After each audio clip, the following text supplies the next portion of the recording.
Ahora sí, ejemplar de la palabra de Dios. Tienen ahí conmigo Primera de Pedro. Son 5 capítulos, es una epístola bastante corta y la invitación siempre, cuando es posible, es leerla en una sola sentada. Si no lo han hecho todavía, les invito a que antes que nos reunamos la próxima semana, lean la carta completa, porque eso nos va a ayudar a poder poner en práctica lo que aprendimos en la clase pasada, que fue hermenéutica. Si no estuvieron en la clase, no hay ningún problema. Los principios los vamos a repasar a través de las próximas 5 semanas, principios de interpretación de la Biblia. Pero la otra cosa es de que el poder leer la carta en una sola sentada nos ayuda a identificar lo que son los principios y lo que son la idea central, que en este caso decimos que es la única persona inspirada en el estudio de la Biblia, que es el autor original, y en este caso este libro se le va a atribuir al apóstol Pedro. La página que les recomendamos una y otra vez, comentariobiblicogratuito.org. Tienen acceso a ello, ahí está precisamente el comentario, esto que yo se los mando también por correo electrónico. Lo que nos ayudaría mucho como ministerio es precisamente la cuestión de que nos ayuden a suscribirse o a compartir la página de YouTube de Comentario Bíblico Gratuito, que es donde subimos todo este material y están todos estos cursos disponibles para el público, para todo, para la iglesia. Así es que ayúdenos con eso, por favor, suscríbanse o compártanla con alguien, recomiéndenla. Si pueden ahí dejar un like, eso nos ayuda mucho, porque ustedes saben que los algoritmos, o en este caso el robot de Google, eso recompensa mucho, y esto una vez más nos ayuda mucho en el ministerio para poder expandir el mensaje que se está llevando a cabo. Déjenme hacer este comentario que lo hice en la clase anterior. Lo hice como uno de los proyectos que queremos hacer, y espero que de alguna manera este curso, esta clase de Primera de Pedro, ayude a empezar a poner en práctica los principios de interpretación bíblica. Y estoy hablando acerca precisamente de lo que está en la pantalla, de que de alguna manera, si pudiéramos adentrarnos a esta carta, que es una carta pequeña, entonces de alguna manera pienso que esto va a ayudar, el que sea pequeña.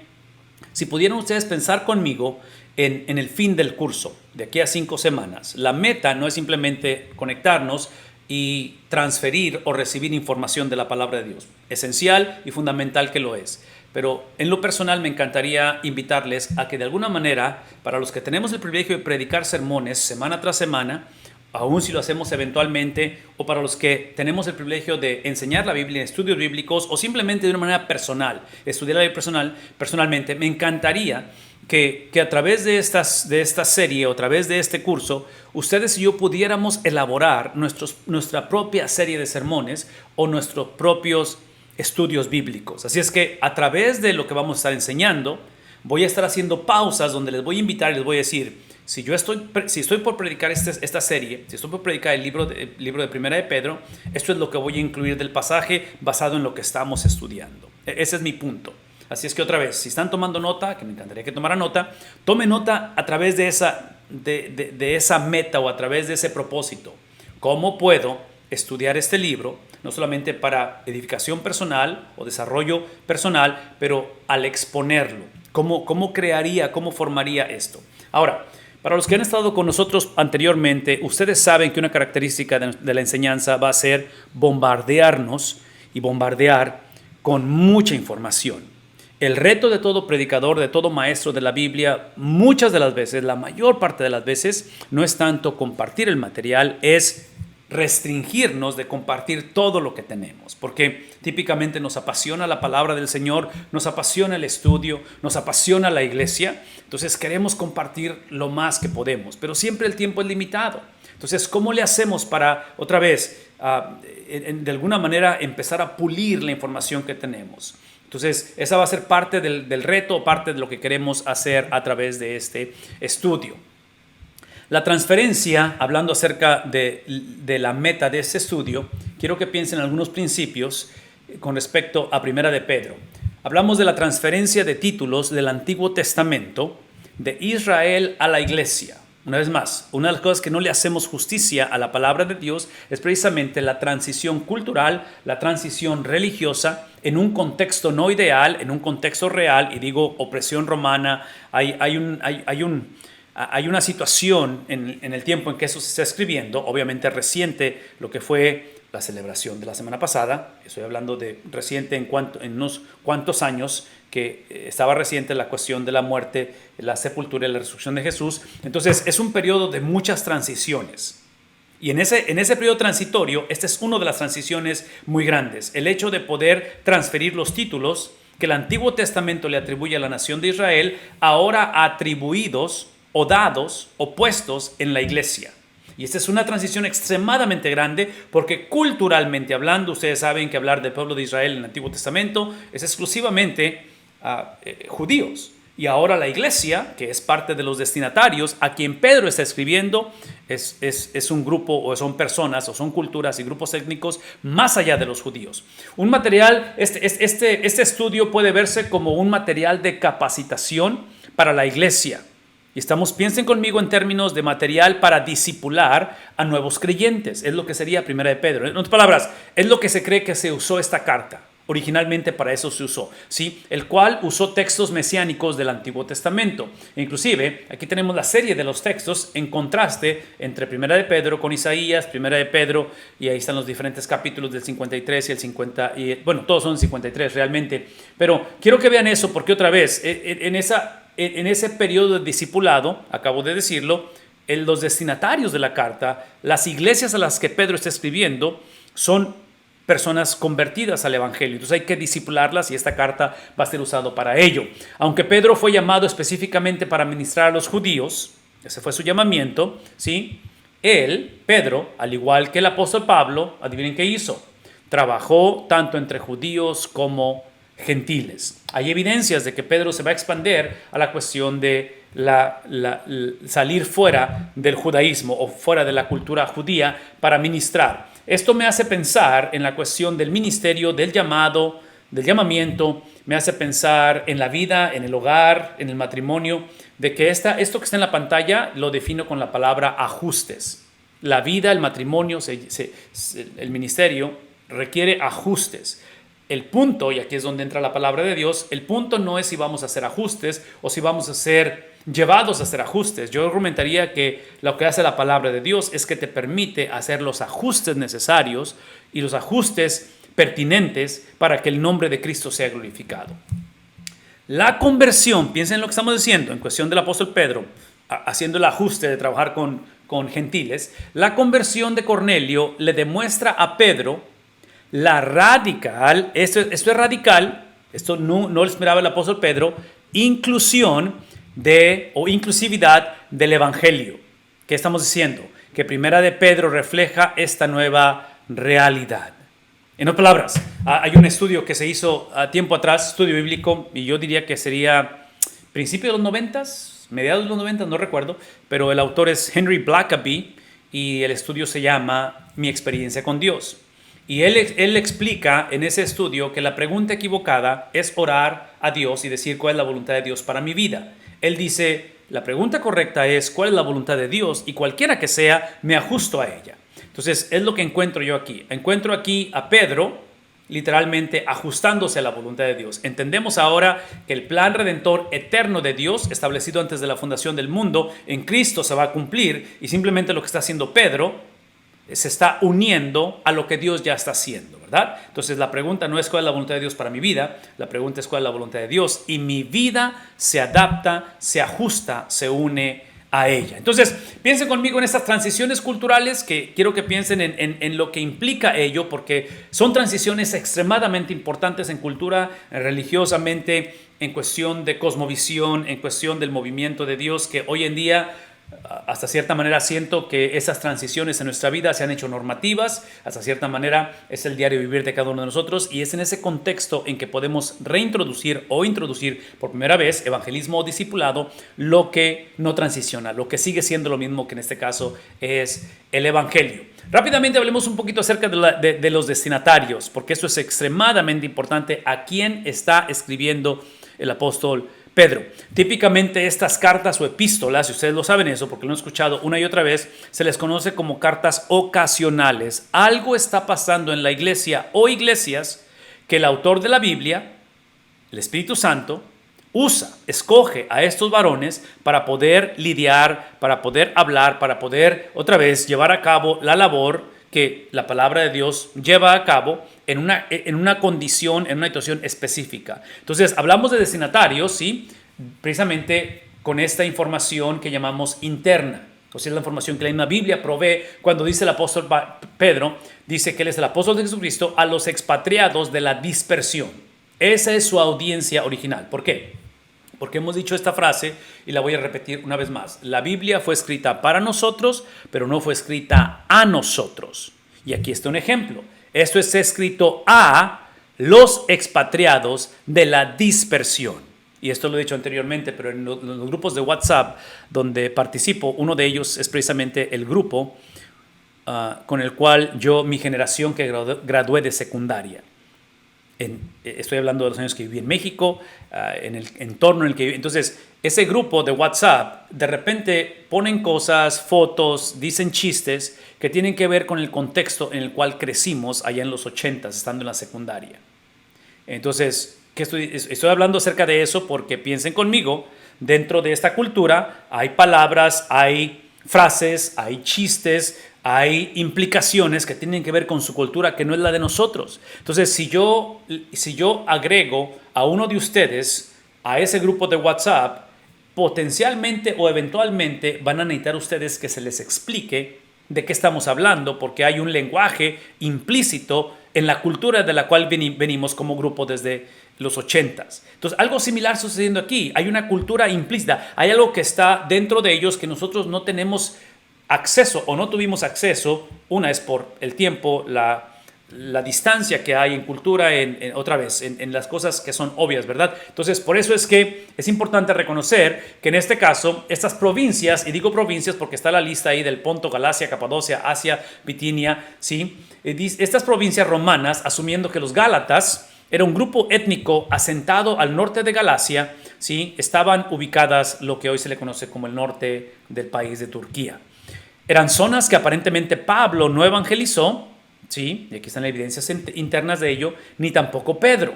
Aquí están referencias del libro de los Hechos y en este caso de 1 de Pedro. Aquí hay algo importante para considerar.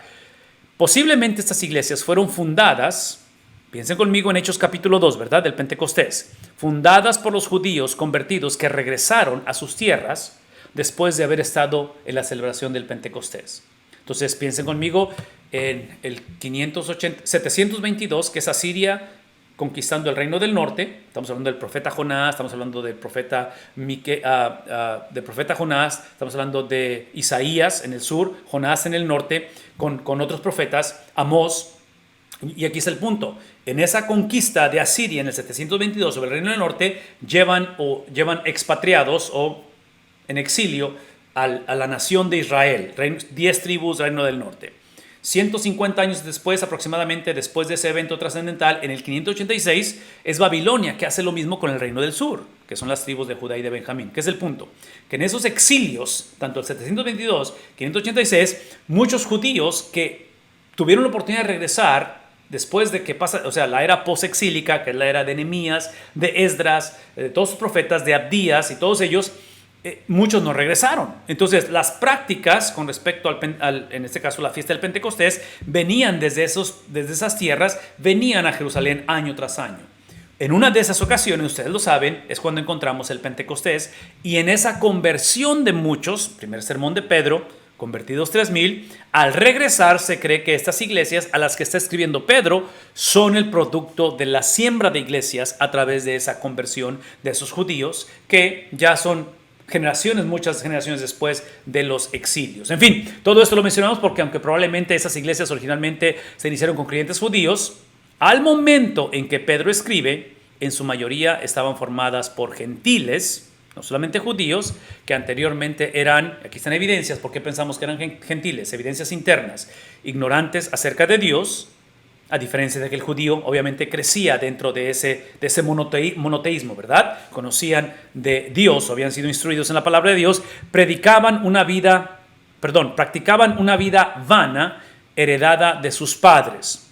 Otra de las evidencias que pensamos que hay gentiles dentro de las iglesias, ahora pertenecían al pueblo de Dios, transición en la vida de ellos, y vivían entre gentiles, ¿sí? Otra vez, evidencia del 2:12, y conservaban una serie de vicios. Entonces, por eso es que Primera de Pedro va a usarse como un prototipo o un modelo para discipulado porque, otra vez, son personas convertidas que ahora tienen que crecer en similitud a Cristo. Conversión, discipulado, evangelismo, discipulado, las dos caras de la misma moneda. Es lo que hemos enseñado o hablado acerca de este principio a través del tiempo. Hablemos rápidamente de las verdades principales. Esto es lo que típicamente se nos invita a que hagamos en la interpretación de la Biblia. Cuando predicamos a través de libros de la Biblia, lo que nos ayuda a predicar a través de ese libro de la Biblia, en este caso Primera de Pedro, es que al dar los ciclos de lectura que hemos hablado, eventualmente llegamos al punto donde podemos, a través de los bosquejos, bosquejando el libro, sacamos estas pilares o estas bases doctrinales de las cuales creemos que de esto se trata el libro que estamos predicando. ¿Qué estoy diciendo? Esto es lo que estoy diciendo. Que estas verdades principales van a ser los filtros, van a ser los principios a través de los cuales filtremos literalmente la serie de estudios o de sermones que estamos preparando a través de esta serie. Entonces piensen conmigo, ¿cuál es el meollo? ¿Cuál es el punto del asunto? ¿Cuál es la perspectiva así desde arriba, general, perspectiva panorámica del libro de Primera de Pedro? Y aquí están algunos de los principios. Primera de Pedro tiene tanto un aspecto doctrinal como un aspecto práctico. Esto es extremadamente importante mencionarlo, ¿sí? Parte de su estilo de escritura es que dice aquí, así como el apóstol Pablo dividió sus cartas en una sección de introducción sobre doctrina y una sección final en aplicación, o sea, lo que significa, decimos esto, el indicativo y el imperativo, ¿verdad? Lo que Dios ha hecho sin mi ayuda es el indicativo, es la doctrina, y eso produce cosa, imperativos, produce mandato, produce obediencia, es lo que estamos hablando de la aplicación. Pedro, aquí está el reto, porque esta última parte que está mencionando ahí, Pedro va a fusionarlo. En otras palabras, Pablo es típico que Pablo como escritor separa tanto doctrina con lo que es aplicación.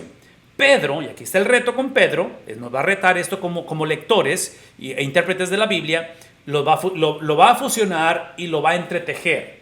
Entonces, vas a leer doctrina, aplicación, en el mismo pasaje, en el mismo versículo, cuando Pablo típicamente, usando Efesios como ejemplo, en Efesios 1 al 3, podemos ver la doctrina, del 4 al 6 en Efesios podemos ver la aplicación, podemos ver lo que significa ello. Por lo tanto, es mucho más fácil de bosquejar su libro, difícil de bosquejar el libro de Pedro, en muchas formas evidencia más un sermón que una carta. Entonces, aparentemente, en lugar de lo que típicamente vemos en otras epístolas como cartas, este suena como sermón. Es como el libro de Hebreos. El libro de Hebreos tiene ese mismo sentir, esa misma estructura literaria que se ve más como sermón que como una carta. El tema central, aquí está el punto del meollo del asunto, por eso es que le llamamos una perspectiva bíblica de la maldad del sufrimiento, porque el tema central de Primera de Pedro es precisamente entender a la luz del Evangelio el concepto, y no solamente concepto, pero la experiencia del sufrimiento y la persecución. Y esta es la manera en que lo va a hacer. Lo hace de dos diferentes maneras. Aquí están las dos maneras que presenta esto. Jesús es presentado, número uno, Jesús es presentado como el ejemplo supremo del sufrimiento y del rechazo. Ahí están las diferentes referencias dentro de la carta que vamos a estar viendo y leyendo. Ahorita no vamos a leer por cuestión de tiempo, pero ustedes van a poder leerlas más adelante. Entonces, una vez más, quiero que me escuchen, por favor. Esto es importante. Esta cuestión de ver a Cristo como el ejemplo supremo de lo que es el sufrimiento y el rechazo, lo he explicado anteriormente con el concepto de dos caras de la misma moneda. Extremadamente importante, fundamental y no negociable que es y que fue la celebración de este fin de semana. Estoy hablando del Viernes Santo, 7 palabras, estoy hablando de su sepultura y muerte, sábado obviamente en el sepulcro y domingo su resurrección. Extremadamente importante y no negociable que es esa experiencia expiatoria de Cristo. Esto que está en la pantalla nos recuerda que de igual importancia es la vida de Cristo. Entonces, una vez más, este fin de semana enfatizamos viernes a domingo, trascendental, pero de igual importancia es de viernes hacia atrás en la vida de Cristo, cómo vivió. ¿Por qué? Porque aquí es donde vemos ese ejemplo de Él, no solamente en cómo muere, pero cómo vive. Y eso es lo que produce y lo que es el Evangelio en sí. Entonces, no olvidemos eso. La vida y la muerte de Cristo son necesarias para que el hombre sea salvo. Y aquí es donde vemos la cuestión de su sufrimiento, no solamente de fin de semana, pero su sufrimiento y rechazo a través de su vida, a través de su ministerio, a través de su familia. El hecho de que sus medios hermanos, Judas, que escribe un libro, ¿verdad? El penúltimo libro de la Biblia. Hablar de Santiago, su medio hermano, que históricamente sabemos que no van a venir al conocimiento de la verdad hasta después de los sucesos trascendentales de este fin de semana pasado. Eso me habla acerca de ese rechazo. Obviamente hablar de Judas, hablar de Pedro, hablar de la incredulidad de Tomás, todo ese contexto, otra vez, él es el ejemplo supremo, ¿verdad? Número uno. Número dos, es que los seguidores de Jesús, que somos nosotros, a quien Pedro está escribiendo, el mismo apóstol Pedro, dice, ahora somos llamados, ¿a qué? Precisamente a ver la experiencia de Cristo, no solamente como doctrina, no solamente como objeto de gratitud y objeto donde escribimos muchos himnos y cantamos y adoramos y predicamos la vida de Cristo, la muerte de Cristo, pero ahora se ve como el ejemplo a seguir y la actitud por adoptar. Entonces, por eso el propósito de Pedro no solamente es el hecho de, otra vez, piensen en el Pentecostés, la predicación evangelística, miles de personas vienen. Pero ahora la carta de Pedro está llevando a los convertidos, que en este caso es la iglesia dispersada a través de lo que se le llama la diáspora. Ahorita vamos a hablar acerca de esa palabra diáspora, que tiene que ver con esa dispersión. Ahora está llevando Pedro, y aquí es donde entramos en lo que hemos hablado anteriormente. Esta es la autoridad apostólica. Esto es lo que debe de caracterizar, esto es lo que debió de haber caracterizado a la iglesia hace 2000 años y debe de caracterizar a la iglesia hoy en día. Como Cristo es el pastor de la iglesia y nosotros somos sus copastores, somos transitorios, somos pastores interinos, nuestra predicación y enseñanza tiene que ser debajo de la autoridad apostólica. Ese es mi punto. Tenemos que estar debajo. En otras palabras, nuestra doctrina y teología tiene que estar a la par, alineada precisamente con la doctrina y teología, que en este caso el apóstol Pedro está modelando, porque lo que está haciendo el apóstol Pedro, que esto es típico de Pablo, es típico de Juan, es típico de cada escritor del Nuevo Testamento y del Antiguo, es este. Una vez más, vean conmigo. Es hablar del Pentecostés, hablar de evangelismo, hablar de encontrarme con Cristo, ser regenerado, ser transformado, extremadamente importante. Pero esa experiencia de salvación, a menos que nos entreguemos a Cristo y muramos, a menos que ese es el caso, que es el caso del malhechor en la cruz, ¿verdad? Que va a entregar su vida a Cristo, la promesa de que ese día estará con el paraíso y literalmente muere. Pero la historia de la mayoría de nosotros no es así. Es entregamos nuestra vida a Cristo y estamos en este mundo por un buen periodo de tiempo. Entonces el apóstol Pedro lo que va a hacer es va a decir, ok, iglesia, se entregaron a Cristo. Lo que no tienen derecho ustedes es a definir lo que significa entregarse a Cristo. Ustedes no tienen derecho a redefinirlo o definirlo o hacer lo que ustedes quieran ahora que han sido comprados por sangre preciosa. Entonces, la enseñanza de esta carta, que evangelística que es, pero es la aplicación o la explicación o la implicación de lo que significa, en este caso, seguir a Cristo. Por favor, escúchenme. Esto que estoy hablando, que son las dos caras de la misma moneda, va a ser puesto a prueba cuando la iglesia es confrontada con adversidad.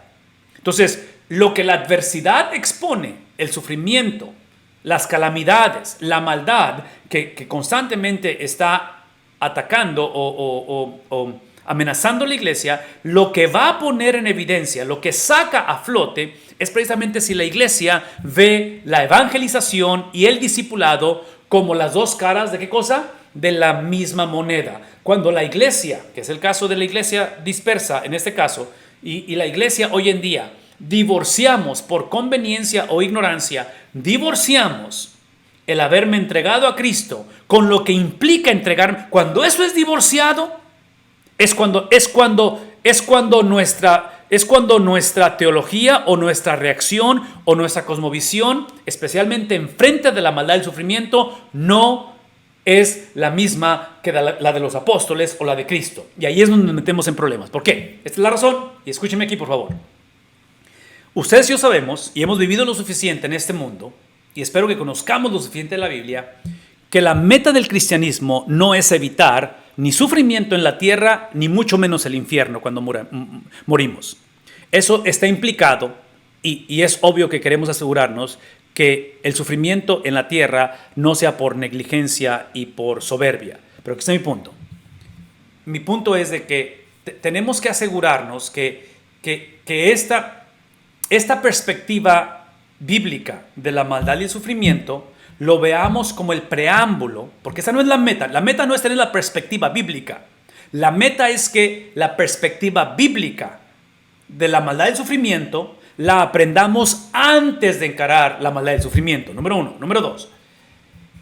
Esta perspectiva bíblica lo que hace, y aquí está hasta cierta manera la meta o la razón por qué estamos haciendo esto, es porque la única cosa de la cual Dios se hace responsable, y la palabra que he usado anteriormente es la palabra aval, la única manera en que Dios se hace o se posiciona como el aval de tu vida y de mi vida en momentos de circunstancias difíciles es cuando nuestra perspectiva es la perspectiva de Él.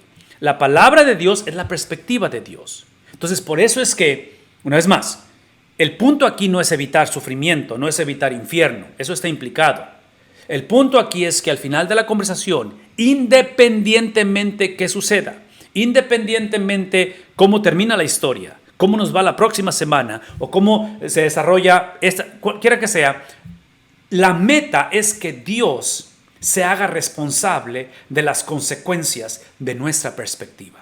Y la única manera que Dios se va a hacer responsable de nuestra perspectiva, de nuestra idiosincrasia, de nuestra cosmovisión, es cuando nuestra cosmovisión es la cosmovisión de la Biblia, que es la cosmovisión de Dios. ¿Estamos conscientes de ello? Sí, estamos en palabras, y ahorita voy a explicar esto un poquito más en detalle, pero otra vez, el reto es que encontramos una generación hace 2000 años y 2000 años después, que trágicamente nuestra perspectiva no es la de Dios, y al momento de que encaramos el valle de sombra y de muerte, adivinen qué, no solamente lo encaramos sin Dios como aval, pero convenencieramente o por ignorancia o por sufrimiento o por dolor, le echamos la culpa a Dios de lo que está sucediendo. En fin, es una situación que Satanás ha sabido manipular con mucha astucia y una buena estrategia que ha estado funcionando, y es donde ha habido mucha confusión. A la luz del sufrimiento y persecuciones tan comunes en los primeros años del cristianismo, no es sorprendente la frecuencia con que se menciona, ¿qué cosa?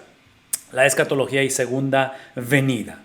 Otra vez, es algo que la iglesia anhelaba precisamente por la manera en que agudizaron las cosas. Este libro, como la mayoría de los escritos del Nuevo Testamento, es completamente escatológico. Y ahorita vamos a explicar ese concepto de escatología o segunda venida, fin del tiempo, cómo se lleva a cabo todo esto. Capítulo 1, versículo 1. Antes de adentrarme ahí, Pastor Miranda, no sé si hay algún comentario o pregunta hasta aquí, hermano, con respecto a lo que hemos hablado. Quiero hacer una pausa rápidamente. Y otra vez, si están batallando para escribir sus comentarios o preguntas, siéntanse con la libertad de abrir su micrófono, si necesitan abrirlo, pero obviamente queremos que sean breves en sus comentarios para avanzar así rapidito. Pero Pastor Miranda, ¿tendrás ahí algún comentario o pregunta?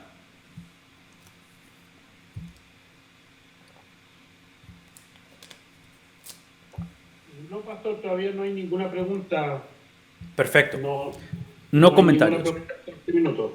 Ok, perfecto. Entonces avanzamos con respecto a esto y déjenme adentrarme precisamente al primer capítulo. Aquí es donde entramos con respecto a el autor, y él inicia con su nombre, poniendo su nombre como Pedro. Características de él: se le conoce como el vocero de los 12, el que típicamente hablaba entre los 12. Es parte del grupo cercano a Jesús, de esos tres, ¿verdad?, que caminaron con Jesús muy de cerca. Se le describe como testigo ocular, obviamente, del ministerio de Jesús. Tiene una relación especial con Cristo, pero esa relación no es con privilegios. Entonces menciono esto porque, otra vez, hay ciertos grupos religiosos, denominaciones, que le van a dar títulos a Pedro que no le corresponden en ese aspecto, ¿verdad? Entonces, ese capítulo de Mateo 16, ustedes lo recuerdan, cuando él hace la confesión de que tú eres el Cristo, el Hijo del Dios viviente. Entonces Cristo lo bendice, ¿verdad? Dice, hey, porque no te lo reveló ni carne ni sangre, sino mi Padre. Entonces tiene un lugar especial en ese aspecto con Cristo, pero ese lugar especial es especial porque Dios lo hace especial, no porque Él sea especial. Es como la salvación tuya y la mía. Somos personas especiales porque Él nos hace especial. no porque es algo intrínseco. En otras palabras, ustedes saben que todos, sin excepción, nacimos siendo enemigos de Dios, pero a través de la gracia de Dios es que esa condición o esa posición cambia. La palabra apóstol simplemente es la palabra enviado con autoridad. Entonces, otra vez, es una de las características de estos apóstoles que este título que se está dando él no es lo mismo, o por lo menos así lo entendemos, que el don del apostolado. Este es un título oficial con la autoridad, en este caso, de poder decir o de poder revelar palabra de Dios en este caso. ¿Okay? Esta cuestión de hablar hablar de Jesucristo es hablar del objeto de su apostolado. Y aquí es donde quiero hacer un paréntesis rápidamente.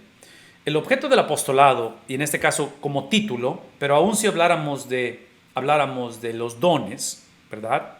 En cuestión del don del apostolado, el don de la profecía, el don de la enseñanza, cualquiera que sea el don, importantes que son, pero otra vez la importancia está basado en el objeto de ello. ¿Qué estoy diciendo? Es lo que estoy diciendo.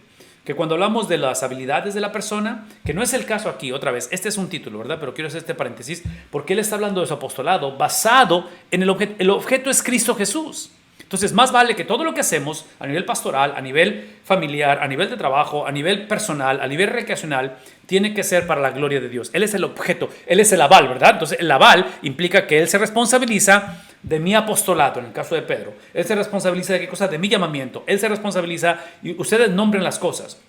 El reto de la iglesia hace 2000 años no era las pruebas que estaban atravesando, lo cual lo son. El reto hoy en día no es la fragilidad ni la incertidumbre de la vida. El reto es que no sabemos como iglesia, como cristianos, que Dios se complace en ser el aval de nuestras vidas. Y no solamente eso, pero cuando escuchamos el requisito que esto demanda para que Él sea el aval, preferimos hacer las cosas en autonomía, en individualismo, y el resto lo conocemos de la historia, ¿no es cierto? Entonces, en este caso, siendo Jesucristo el objeto de ello, la implicación es que la palabra Jesús es el nombre personal que se le dio a Jesús, que se le dio en la anunciación, ¿verdad? El ángel le dice a María, llamará su nombre Jesús, porque Él salvará. Yahvé salva, ¿verdad? Y esta palabra Cristo, que es un título, ¿sí? Es su título, no es su apellido. Jesucristo no es su apellido. Cristo es el título. Mesías, simplemente la palabra Mesías significa llamado o equipado por Dios para una tarea específica, que la celebramos este fin de semana, ¿verdad? La tarea, la misión que se le dio a Cristo. Este apostolado a través de Jesucristo, dice él, a los expatriados de la dispersión. Esta dispersión, una vez más, es la diáspora, que significa los judíos que viven fuera de Palestina.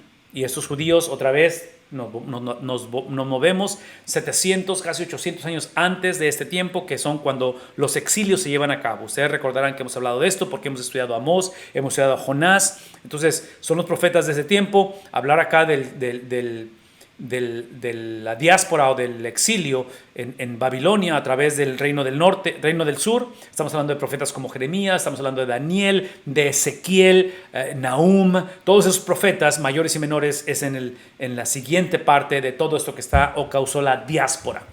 Según el previo conocimiento, versículo 2, ¿sí? Este conocimiento, hablando de un conocimiento previo, ¿de quién? No de la iglesia, de Dios Padre, es lo que está diciendo ahí. Observen esto. Este conocimiento previo es la doctrina de elección. Es Dios teniendo conocimiento previo de las cosas. Esta doctrina de elección, extremadamente importante que lo es, escuchen lo que voy a decir. Y yo sé que es un tema. Estas doctrinas, trágicamente, han sido doctrinas que han servido para dividir a la iglesia, para confundir a mucha gente, porque se han usado erróneamente como antinomianismo. El antinomianismo es aquella persona que no tiene problema en violar la ley, en pensar que está por encima de la ley de Dios en este caso. Y menciono esto porque si hablamos de la doctrina de elección, o hablamos de la salvación del creyente, trágicamente muchos de nosotros hemos convenencieramente olvidado la segunda parte de la experiencia de salvación, que es la perseverancia de los santos. Entonces menciono esto porque esta doctrina de elección tiene que ver en el Antiguo Testamento con una vida de servicio. Fuimos elegidos para servir. La otra cosa en el Nuevo Testamento es, fuimos elegidos para ser salvos, y en este caso esa salvación espiritual obviamente, para ser salvos, pero una vez más, ya sea de servicio o sea de salvación es para otros. Entonces la elección es para que otros sean elegidos. No es para, en otras palabras, no es para privilegios, no es para VIP o excepciones a la regla. Y menciono todo esto porque ustedes observan, en este caso, la crucifixión de Cristo es en un contexto de distorsión a este principio. El apóstol Pedro está llevando a la iglesia a entender que esta doctrina de elección, especialmente, ven lo que voy a decir, especialmente en un contexto de sufrimiento, en un contexto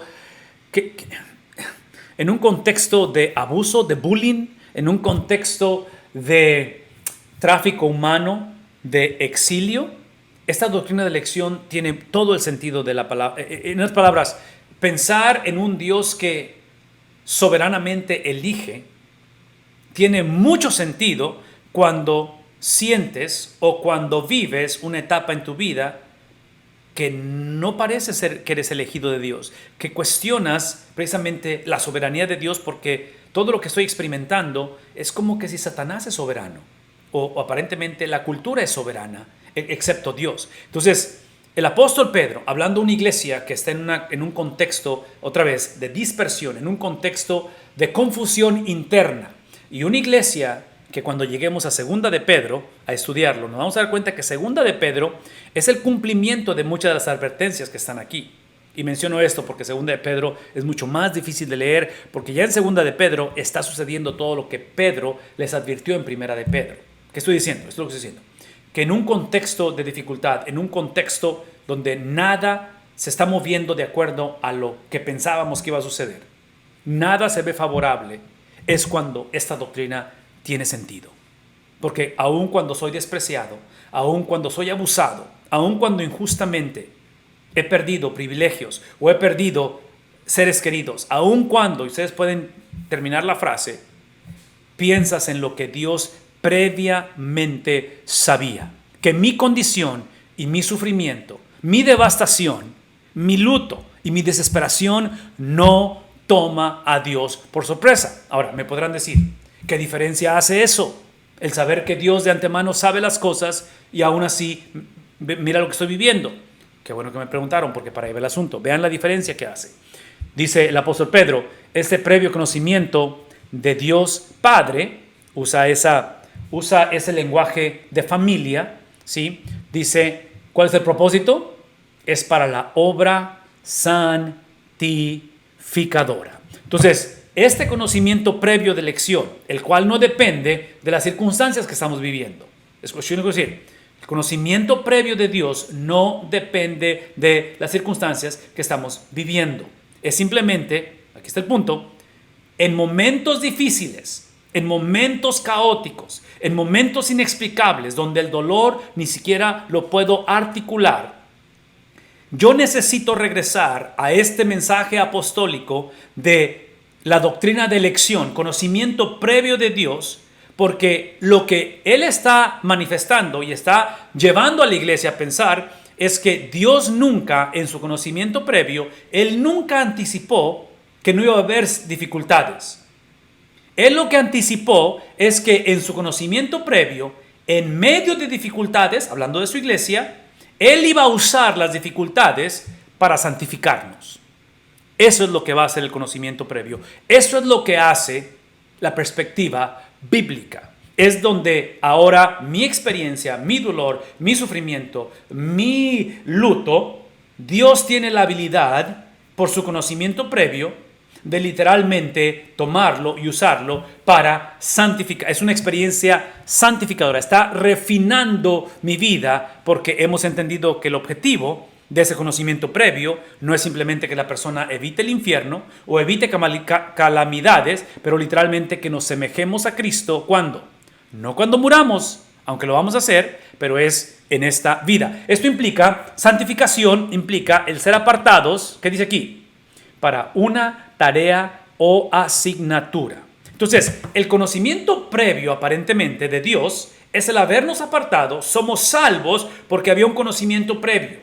Entonces, el conocimiento previo permite que seamos salvos, Pero aparentemente esa salvación basada en lo que Dios de antemano sabía, su conocimiento previo, es que esa salvación, basado en esto, determina el propósito para el cual somos salvos. Y el propósito es la tarea o asignatura que se nos ha dado en esta vida. La implicación de ello, vean lo que voy a decir, porque eso es lo que implica Pedro en sus escritos, es que ahí está basado este es el conocimiento previo, es el pacto de redención, el cual implica es esa relación perfecta del Dios Trino, donde el Padre, conocimiento previo, elige, doctrina de elección, donde el Espíritu, ¿qué cosa? Santifica, y donde el Hijo entrega su propia vida en rescate por muchos. Entonces, es ese proceso santificador que involucra a las tres personas de la Trinidad. Termina diciendo esto: es para la obra santificadora del Espíritu para obedecer a Jesucristo. Entonces, una vez más, piensen conmigo, porque aparentemente todos sin excepción somos afectados por este mundo gobernado por Génesis capítulo 3. Esa es la realidad de la vida. ¿Cómo lo sé? Porque este mundo gobernado por Satanás eventualmente produce o nos lleva a un sepulcro. Todos morimos, ¿verdad? Que es la experiencia, otra vez, que tratamos de evitar, o la consecuencia más grande. Aquí está mi punto. Observen la trayectoria que está poniendo el apóstol Pedro, ¿sí? Conocimiento previo nos da la habilidad de procesar lo inmediato, el dolor, el sufrimiento, aún los logros, lo que sea, con el propósito de ser santificados. Esa santificación que estoy pensando en términos de posición, términos donde sé que estoy bien delante de Dios, aun cuando he perdido todo. Sé que mis circunstancias, como dice el apóstol Pablo, estando encarcelado a los filipenses, para mí el vivir es Cristo y el morir es ganancia. Sí, las circunstancias no alteran ni cambian mi posición, entonces estoy siendo constantemente renovado, el hombre interior es renovado. ¿Ven lo que voy a decir? Esta renovación, esta santificación, esta misión, conforme Dios usa mis calamidades para moldearme a su imagen, es con el propósito de obedecer ¿a quién? Él es el objeto de todo lo que estamos haciendo. Él es el objeto por el cual pasamos por lo que quiero semejarme a Cristo y quiero obedecerle. ¿Ven lo que voy a decir? Mi obediencia a Cristo no es para que las cosas cambien. Mi obediencia a Cristo es independientemente qué sucede en mi entorno, en la situación que estoy viviendo. Entonces, la meta al final de la conversación, sea en abundancia, sea en carencia, sea en prosperidad, sea en calamidad, es obediencia y lealtad a Cristo, que aparentemente en las iglesias de la dispersión, en esta parte norte del Asia Menor, que hoy es Turquía, el problema es que no había obediencia. ¿Qué es lo que había? Desobediencia. Y parte de la desobediencia es que estaban negociando el evangelio, es que estaban experimentando ese sincretismo donde empiezan a mezclar evangelio con otras corrientes o otras filosofías, de tal manera que el mismo sufrimiento estaba forzando a la iglesia a literalmente desertar. Es donde viene la apostasía, es donde vienen aquellos que tiran la toalla. Y el apóstol Pedro está llevando a la iglesia una vez más a pensar en la importancia de ese conocimiento previo con el propósito de poder crecer en similitud a Cristo para llevarlo a la obediencia. Aquí está el punto es este. El punto es que el pacto incondicional de ese pacto redentor que mencioné, Padre, Hijo, Espíritu Santo, ¿ven lo que voy a decir? Ese pacto incondicional es manifestado en una relación condicional. Y aquí está aquí están las condiciones de la relación, de que vamos a ser santificados independientemente para poder obedecer. Santificados para obedecer. Santificados para obedecer. Entonces, esto nos lleva a recordar que en esta experiencia de pacto incondicional entre el Dios Trino produce una relación condicional, y esa relación condicional implica que tenemos que practicar el arrepentimiento, la fe, la obediencia, el servicio y la perseverancia. Por favor, escúchenme. Estos son los pasos iniciales para ser salvos, pero son los pasos cotidianos para vivir como salvos. Entonces, como cristiano, el arrepentimiento no es solamente el evento en el cual entregué mi vida a Cristo. El arrepentimiento es lo que hago constantemente. Y no me arrepiento para ser salvo, pero me arrepiento porque soy salvo. Entonces, conforme el Señor está usando mis circunstancias para moldearme a su imagen, para santificarme, entre más soy santificado, entre más claro tengo la meta, tengo la perspectiva, entre más claro tengo la asignatura por la cual he sido salvo, más hay acercamiento al Cristo, y ese acercamiento expone más mi condición pecaminosa, de lo cual el arrepentimiento, inclusive ese arrepentimiento que practico cotidianamente me hace más sensible para aquellos que están batallando en su relación con Cristo y en su relación conmigo. A diferencia de cuando estos pasos los vemos como el evento cuando entregué mi vida a Cristo y no tienen nada que ver con mi diario vivir, es cuando crecemos en un cierto tipo de legalismo, donde pensamos que somos élite o que el conocimiento de Dios previo o la elección es porque yo soy intocable, a mí nunca me va a pasar. Entonces, no, aquí el punto es arrepentimiento como estilo de vida, fe traducido en fidelidad, una obediencia que le acabamos de mencionar ahorita, eventualmente, ¿qué cosa? En servicio, y donde independientemente que suceda, hay que perseverar a través de lo que estamos viviendo. No sé si hasta aquí hay algo que pudiera ayudarnos otra vez en la preparación de sermones, en la preparación de una serie. Y aunque es bastante la información, escuchen lo que voy a decir. Estoy solamente en el versículo 2, ¿verdad? Pero aquí es el punto. Esta información que estamos compartiendo, necesitamos estudiarla y tenerla lista antes de exponerla. Porque en un sermón, es obvio que el tiempo está extremadamente corto, limitado, y la otra es de que en un estudio bíblico, exactamente, en una escuela dominical, exactamente lo mismo. Entonces mi punto es tenemos que buscar de alguna manera extraer estos principios, esas doctrinas, y presentarlas tal vez en términos generales en un sermón, no en el detalle que estoy presentando ahorita, pero yo necesito, al momento de pararme enfrente de la congregación a predicar, yo necesito saber esto y dominar esta información.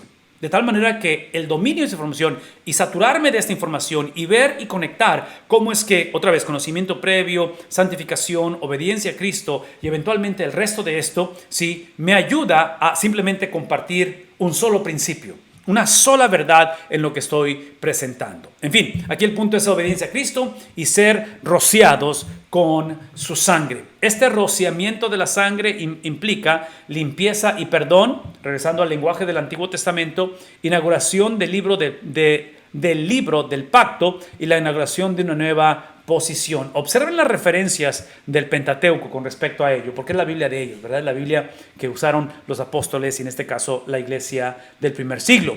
Lo cual, observen esto, todo esto que está hablando de ese rociamiento, en palabras, está hablando de una actitud que necesitamos tomar basado en lo que nos sucedió. En palabras, lo que nos sucedió es el rociamiento con su sangre. Eso no sucedió, ¿verdad? No lo pedimos, no lo buscamos, no sucedió. Fuimos rociados con su sangre, fuimos purificados, fuimos posicionados. Y basado en la posición es que hemos actuado. Y vean esto. Este es el rociamiento con su sangre. Que la gracia y la paz, por favor escúchenme, vean lo que está viendo el apóstol Pedro como producto de todos estos principios teológicos y doctrinales. Está diciendo al final de la conversación que no vienen tiempos. Lo que no está garantizando es que la opresión, la situación, el dolor, el luto va a ser disipado en este mundo. Eso no es lo que está garantizando. Todo lo que está diciendo es que en ese contexto de confusión, de dolor, en ese contexto donde hay división en la iglesia, en el hogar, Él promete, eso es lo que está garantizando o está entregando a la iglesia, gracia y paz sean multiplicadas a ustedes. Entonces, aparentemente, lo que hace este proceso es que le da a la iglesia una nueva perspectiva, no una nueva situación, pero una nueva perspectiva de la situación. ¿Estamos captando eso esta noche? Espero que eso tenga sentido, porque la invitación siempre ha sido la misma y va a seguir siendo la misma. La invitación es que podamos ser hogares, podamos ser iglesias, que al predicar la palabra de Dios, especialmente estos términos como gracia y paz, sean bíblicos, porque hoy en día mucha gente lo canta, lo ora, lo pone en Facebook, pero trágicamente los ponemos de acuerdo a la perspectiva que tenemos o de acuerdo a las circunstancias que estamos viviendo. Y el punto aquí es que Pedro está hablando de gracia y paz a través de estos principios bíblicos y teológicos. La invitación de la gracia y paz que hemos presentado anteriormente es recordar que la gracia de Dios es, ¿qué cosa? ¿Qué dice ahí? La gracia de Dios es voluntaria. Y menciono que es voluntaria porque, otra vez, Dios no tiene ninguna obligación, y esto lo he puesto anteriormente, Dios no tiene ninguna obligación moral de aceptar mis buenos deseos especialmente cuando estoy pasando por la prueba, por el valle de sombra y de muerte, es cuando hago promesas de que voy a cambiar, de que ahora sí no lo vuelvo a hacer, perdóname Señor, si tan solo queremos negociar con Él, ¿verdad? Bueno, ese es el punto. Gracia me recuerda, porque es lo que está orando el apóstol Pedro y pidiendo a la iglesia, que la gracia y paz les sean multiplicadas, es que está implicando que esta perspectiva de parte de Dios con respecto a esta gracia es la que nos recuerda aquí en momentos de necesidad, en momentos, otra vez, de dolor y de sufrimiento. Si pudiéramos recordar que ese dolor y sufrimiento, que esa situación que estoy viviendo, en ese contexto donde no sabemos si vamos o venimos, si pudiéramos regresar a este principio, que Dios no me debe gracia. Dios no tiene que resolver mi situación. Dios no tiene que intervenir en esa situación. ¿Por qué? Porque nuestra tendencia es, otra vez, que Él acepte mis buenos deseos, que Él acepte mi mejoría de conducta, porque sé que lo que estoy pasando es por lo que hice. O sea, pensamos como si fuera karma, ¿verdad? El karma te dice que, hey, por lo que haces, la causa y el efecto, o eventualmente una actitud moralista. Entonces, no hay nada que yo le pueda recordar a Dios que Él me debe, o por lo que yo hice, nada de eso, porque entonces deja de ser gracia. Ese es el punto. El punto es que la gracia inicia desde la perspectiva que aun cuando estoy atravesando el valle de sombra y de muerte, aun cuando, escúcheme por favor, si el ejemplo supremo es Cristo, es que literalmente en Cristo, en la persona de Cristo, cuando Él clamó, cuando Él pidió, cuando Él buscó esa gracia y esa misericordia, la respuesta, el viernes lo dijimos, ¿cuál fue la respuesta? No gracia. No misericordia para Cristo. ¿Por qué? Porque como Él tomó nuestro lugar, Él absorbió nuestra culpabilidad. Entonces, al depositar, no gracia, pero depositar la palabra voluntaria, ¿verdad? Para gracia, lo opuesto a justicia es lo que nos debe. Dios nos debe justicia. Y trágicamente, ¿ven lo que voy a decir? Trágicamente, esa justicia, y digo trágicamente, fue dada a alguien que no la merecía. Y digo no la merecía en el sentido de que Él vivió una vida perfecta.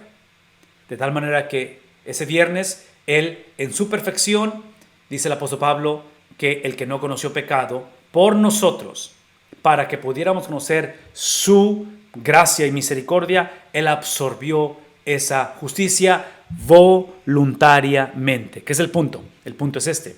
El punto es que si Cristo recibió la justicia de Dios ese viernes, eso implica que no hay persona sobre la faz de la tierra en la historia de la humanidad que ha conocido la injusticia de Dios. Por doloroso que sea la situación, por irreversible que sea la experiencia, Dios nunca ha sido injusto. ¿Por qué? Porque la experiencia de Cristo en la cual Él absorbió, Él se convirtió en el objeto de la justicia de Dios, es para que una noche como esta, literalmente tengamos acceso a esa gracia que Dios otorga como voluntariamente. No me la debe a mí el Señor.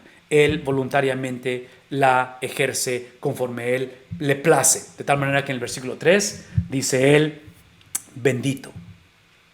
En palabras, entendiendo lo que es gracia en un contexto de dificultad, entendiendo el conocimiento previo de Dios, entendiendo que este conocimiento previo de Dios no garantiza la ausencia de problemas, pero es simplemente la manera en que, como Cristo, Hebreos 5:8, perfeccionado a través del sufrimiento, Dios me está perfeccionando para santificación, para la tarea que me ha sido dada, que es obediencia a Cristo, y he sido yo literalmente cubierto con su sangre, para que conociera ¿qué cosa? No la ausencia de problemas, pero conociera gracia y paz. Esa es la meta, ¿verdad? Gracia y paz en medio de, vean lo que dice, la respuesta. Y ese es el reto de todos. Ese es el reto.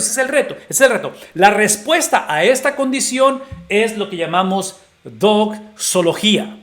Es la habilidad de adorar a Dios no por lo que me está pasando, pero en medio de lo que me está pasando.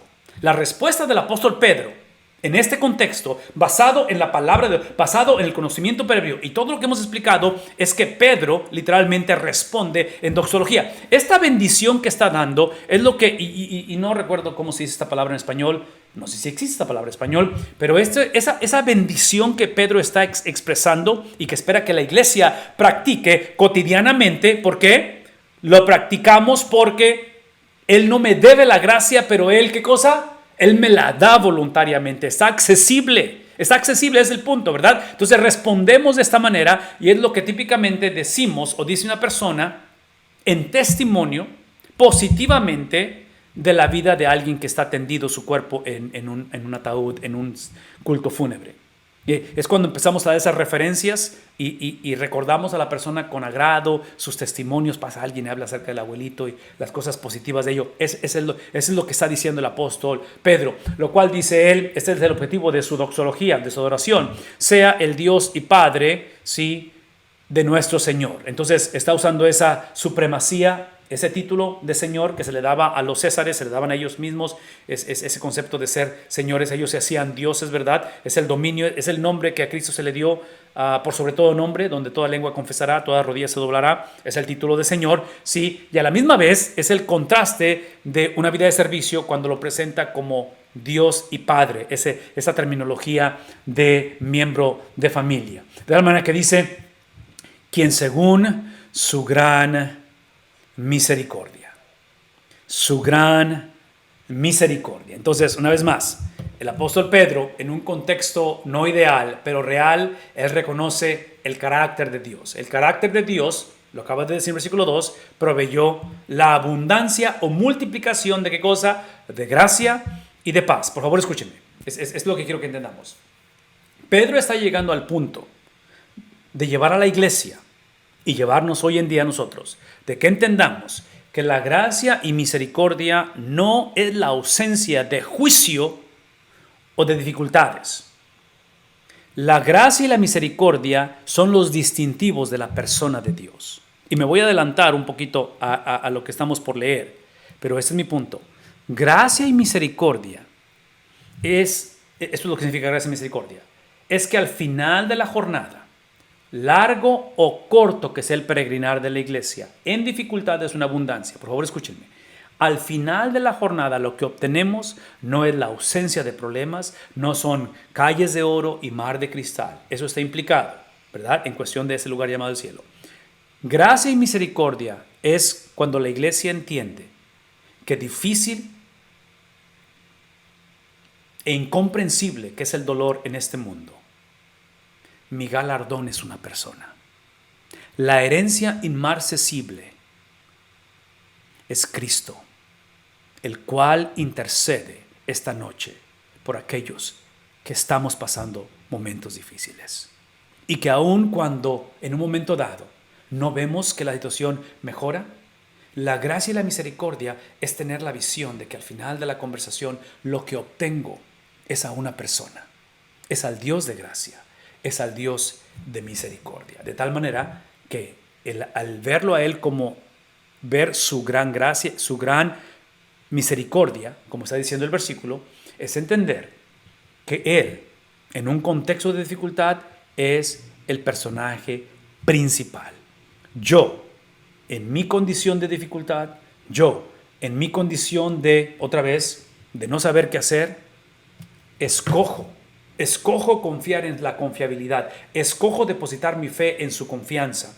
Donde en mi situación, donde parece que Dios está ausente o que no hay Dios, Él sigue siendo el personaje principal de mi película, de mi vida, la cual literalmente está de cabeza. O siento que está de cabeza. O no está moviéndose como yo pienso que debe ser. Y menciono esto porque nuestra tendencia es no solamente vernos como el actor principal de la película o el personaje principal, pero trágicamente yo argumentaría que cada vez que hacemos esto es lo que causa el dolor, es lo que causa la confusión, y el apóstol Pedro está llevándonos a considerar esto de una manera de la cual dice su gran misericordia nos ha hecho. Otra vez, es el conocimiento previo el cual nos ha hecho. Nos ha hecho. En otras palabras, su misericordia no es que nosotros decidimos dejar de ser lo que éramos y ser nuevas personas. La misericordia de Dios es que cuando estábamos, otra vez, perdidos, cuando estábamos muertos espiritualmente, esa es la misericordia de Dios, cuando estábamos en una condición de enemigos de Dios y merecíamos el juicio que Cristo absorbió, merecíamos el castigo eterno, la misericordia y la paz de Dios es de que Él nos ha hecho. Eso es lo que llamamos la soberanía misionera de Dios. Y otra vez, por favor, escúchenme. en tiempos de persecución, en tiempos de desolación, en tiempos de lo irreversible, no solamente tiene sentido la doctrina de elección, pero tiene sentido la doctrina de soberanía de Dios. ¿Por qué? Porque cuando llegamos al punto en que tocamos fondo y literalmente todos los recursos se han acabado, literalmente no hay nada que hacer con respecto a ello, lo único en lo cual podemos confiar es precisamente en lo que Dios dijo de su persona. Y Él dijo que Él era soberano, que nada lo toma por sorpresa. Entonces, en este caso, observen la soberanía de Dios. Es aquella de la cual Él nos ha hecho, ¿qué cosa? No nos hizo el cambiar nuestra condición. Él nos hizo nacer de nuevo, aún en medio de nuestra condición. Esto es extremadamente importante, pero aquí está el punto. Muchos pensamos que el ser salvo es cuando cambio mi moralidad, cambio mis costumbres, cambio mis hábitos, finalmente voy a la iglesia. Sí, eso no es ser salvo, eso es lo que produce ser salvo. El ser salvo es la obra exclusiva que no tiene nada que ver con mi cambio, no tiene nada que ver con mi condición. Si estoy en un tiempo de abundancia, en un tiempo de carencia, eso es irrelevante y no tiene nada. Sí, la salvación emana exclusivamente del Dios que depositó, ¿qué cosa en Cristo el viernes? Depositó justicia. Esa salvación, justicia depositada, y esa justicia lo lleva a un sepulcro. Esa justicia hace que su espíritu se separe de su cuerpo. Y el que no conoció pecado literalmente entrega y expira. Y literalmente dice él, consumado es. Eso es salvación. Salvación es justicia, lo cual nos permite conocer esta hechura nueva que es gracia. Pero trágicamente, escuchen lo que voy a decir. Trágicamente, esta generación y nuestra generación estamos tan enamorados de nuestra espiritualidad, de nuestra moralidad, de nuestras credenciales. Estamos tan enamorados y confiamos tanto en nuestro peregrinar de lo que sabemos, conocimiento, experiencias, en fin, todo eso, que pensamos que la salvación es el hecho de las cosas que no he hecho. Es el hecho de que yo no soy como ellos. Es el hecho de que, ¿me explico? Inclusive, si no conocemos el sufrimiento extremo, que la mayoría asumo que no lo conocemos, pensamos que ese sufrimiento extremo le pasa solamente a la gente que se porta mal. Entonces, escuchen lo que estoy diciendo. Todo lo que estoy diciendo es que esta generación, a la cual Pedro está escribiendo, que es nuestra generación hoy en día, somos idólatras de nuestras disciplinas. Somos idólatras de nuestra teología, somos idólatras de nuestra espiritualidad, somos idólatras de nuestros ministerios, ¿necesito seguir? ¿Qué es el punto? Nada de lo que acabo de mencionar en sí es malo, es simplemente que eso tiene que ser el producto de la doctrina. Nuestra confianza en tiempos de necesidad está basado en lo que Dios dijo de su carácter, en esa gracia, en esa paz, que no es solamente lo que Dios da o lo que Dios nos provee, es lo que Él es. Ese es mi punto. Él es gracia, Él es paz, Él gobierna. Soberanía es simplemente que Él gobierna de tal manera que en este caso nos hace nuevos. Esta salvación, ven esto, y pastor, voy a entrar ahorita en preguntas si es que hay algún comentario o pregunta, pero esta salvación de la que está hablando, literalmente, escuchen esto, piensen en la persona de Cristo. Cristo Él pidió ser salvo y no fue salvo. Y lo que pedía a Él es que no hubiera esa ruptura, esa separación, que es un misterio, esa separación de su Padre Celestial. Fue abandonado por el Padre. Entonces, es obvio que esa separación tuvo un propósito porque fue restaurado en su autoridad especial de Cristo, en su señorío, el domingo, ¿verdad? Eso es importante.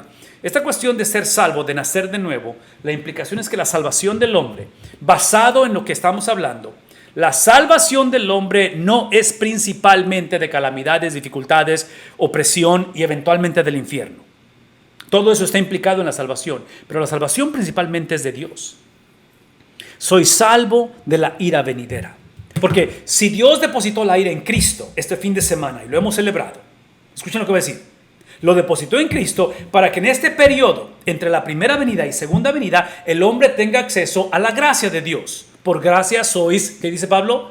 Salvos a través de, en otras palabras, esa gracia es que ahorita entre las dos venidas de Cristo tenemos la habilidad, literalmente tenemos la habilidad dada por Dios de decir sí al Evangelio. Entonces, cuando el hombre literalmente confunde esos principios y empieza a confiar y a depender de sus propias fuerzas, que es el problema en Éfeso, es el problema en esas iglesias que estamos describiendo ahorita, literalmente a quien no le tememos va a ser a Dios.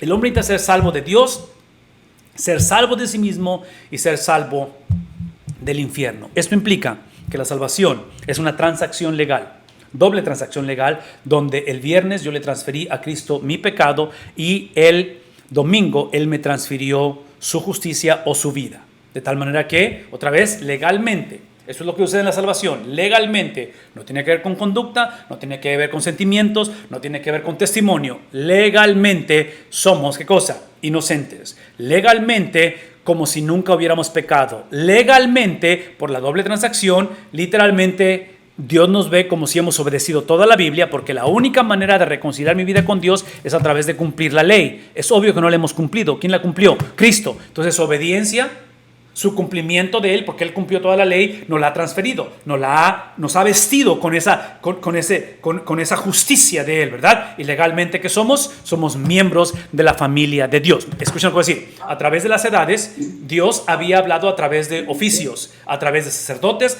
a través de profetas, a través de reyes.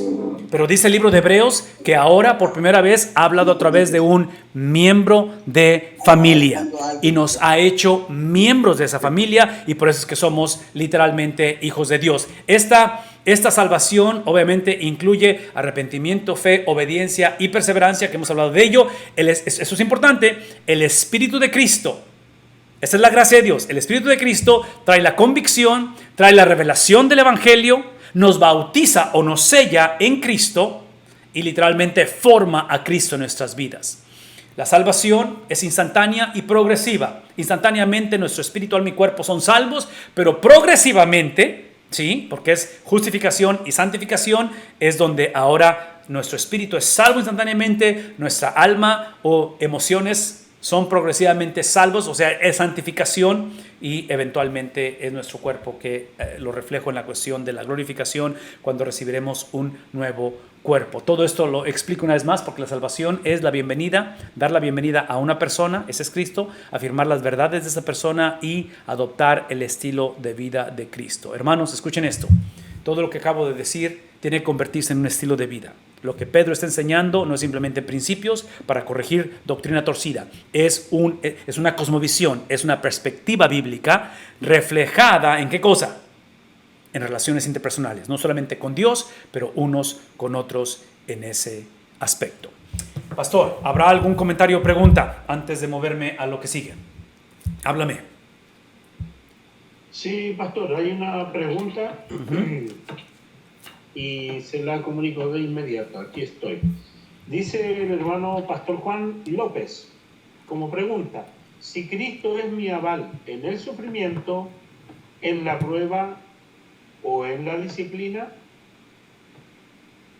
Ok, la pregunta es si Él es nuestro aval en esas diferentes cosas que mencionaste, que enlistó.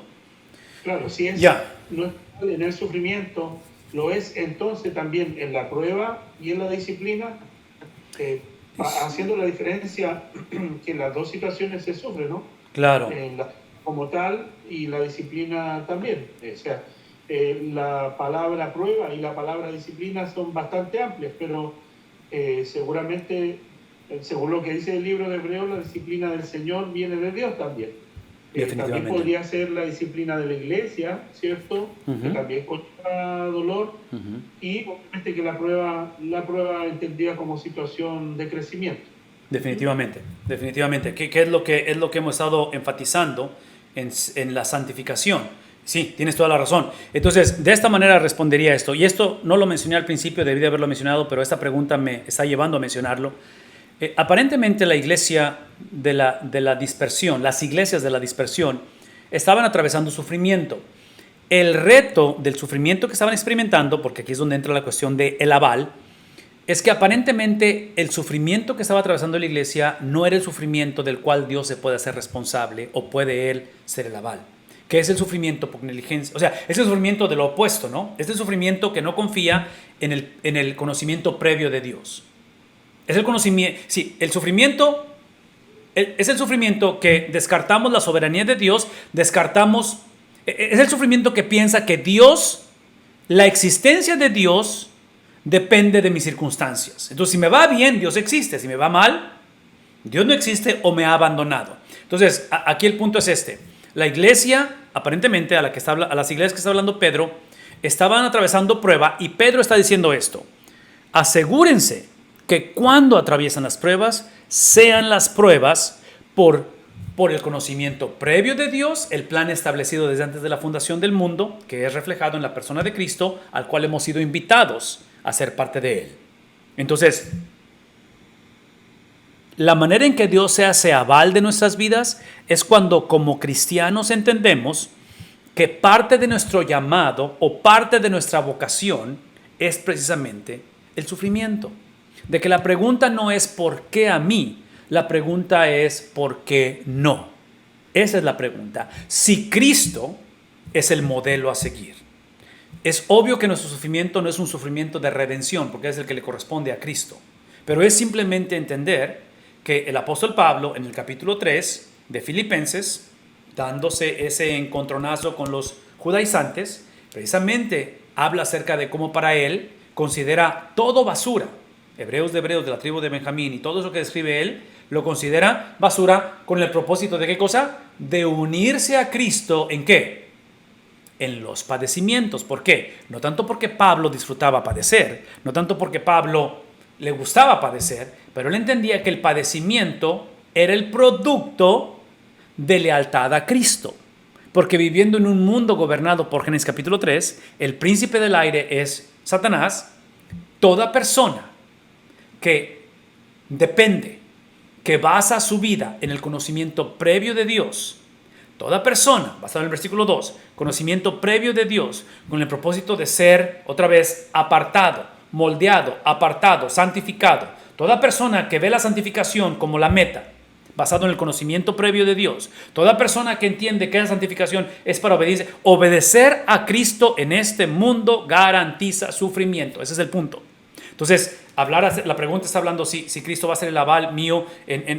Otra vez, la única manera que Él se hace responsable de nuestro sufrimiento es cuando el sufrimiento emana de nuestro caminar en similitud a Él. De otra manera, Él no puede hacerse responsable de ello. De otra manera, nuestro sufrimiento va a ser un sufrimiento innecesario, un sufrimiento que no glorifica a Dios y un sufrimiento que potencialmente exalta o incrementa nuestra percepción de la maldad, donde ponemos a Satanás y a Dios al mismo nivel, lo cual es antibíblico eso. Porque la maldad, el sufrimiento y Satanás sirven los propósitos de Dios, no a la inversa. Entonces, tenemos que asegurarnos que cuando suframos o sufrimos, sea por lealtad a Cristo, no por desobediencia a Cristo. Esa sería parte de la respuesta, Pastor Miranda. ¿Cómo ves tú?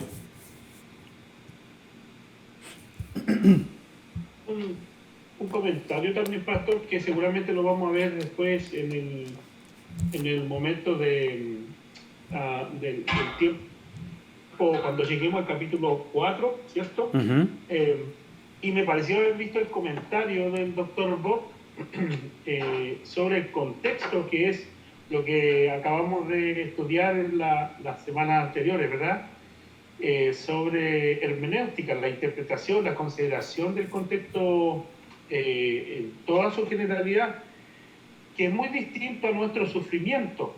Y una de las visiones que a mí me cambió la perspectiva cuando leía este pasaje bíblico, cuando el apóstol Pedro dice, no se sorprendan por la prueba de fuego, uh-huh, que les ha sobrevenido, como que si les aconteciese algo extraño. Entonces, claro, uno lee ese texto y llora con ese texto para darse ánimo, ¿verdad? Y se aferra a ese texto bíblico diciendo que el Señor está con nosotros en el sufrimiento. Pero la verdad es que cuando se contextualiza ese texto bíblico es literal.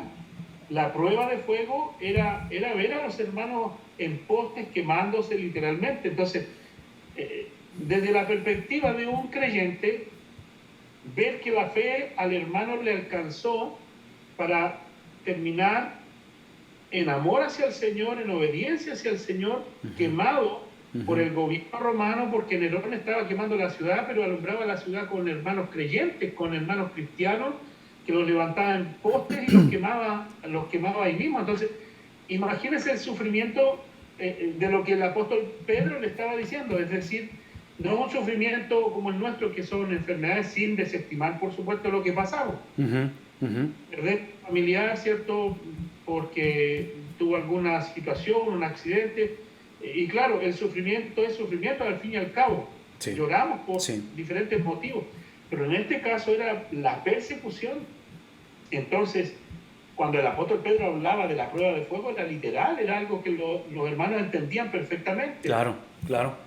Y que no era creyente, terminar como, o sea, convertirse al evangelio, el resultado era quedar colgado en un madero alumbrando la ciudad. Entonces, y para creyente, quedaba la demostración gloriosa de ser mártir por la fe y lograr llegar a inmolarse incluso por amor al Señor. Así que es toda una lectura contextual que hay que tener mucho cuidado de no minimizar lo que ellos están viviendo en base a nuestra perspectiva y nuestra realidad.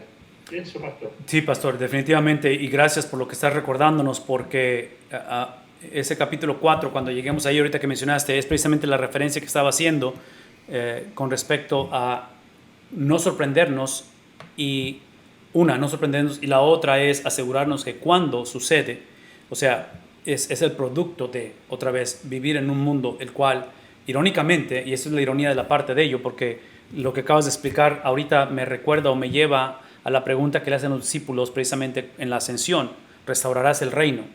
Y es obvio que esa pregunta extremadamente importante que es a través de una perspectiva escatológica.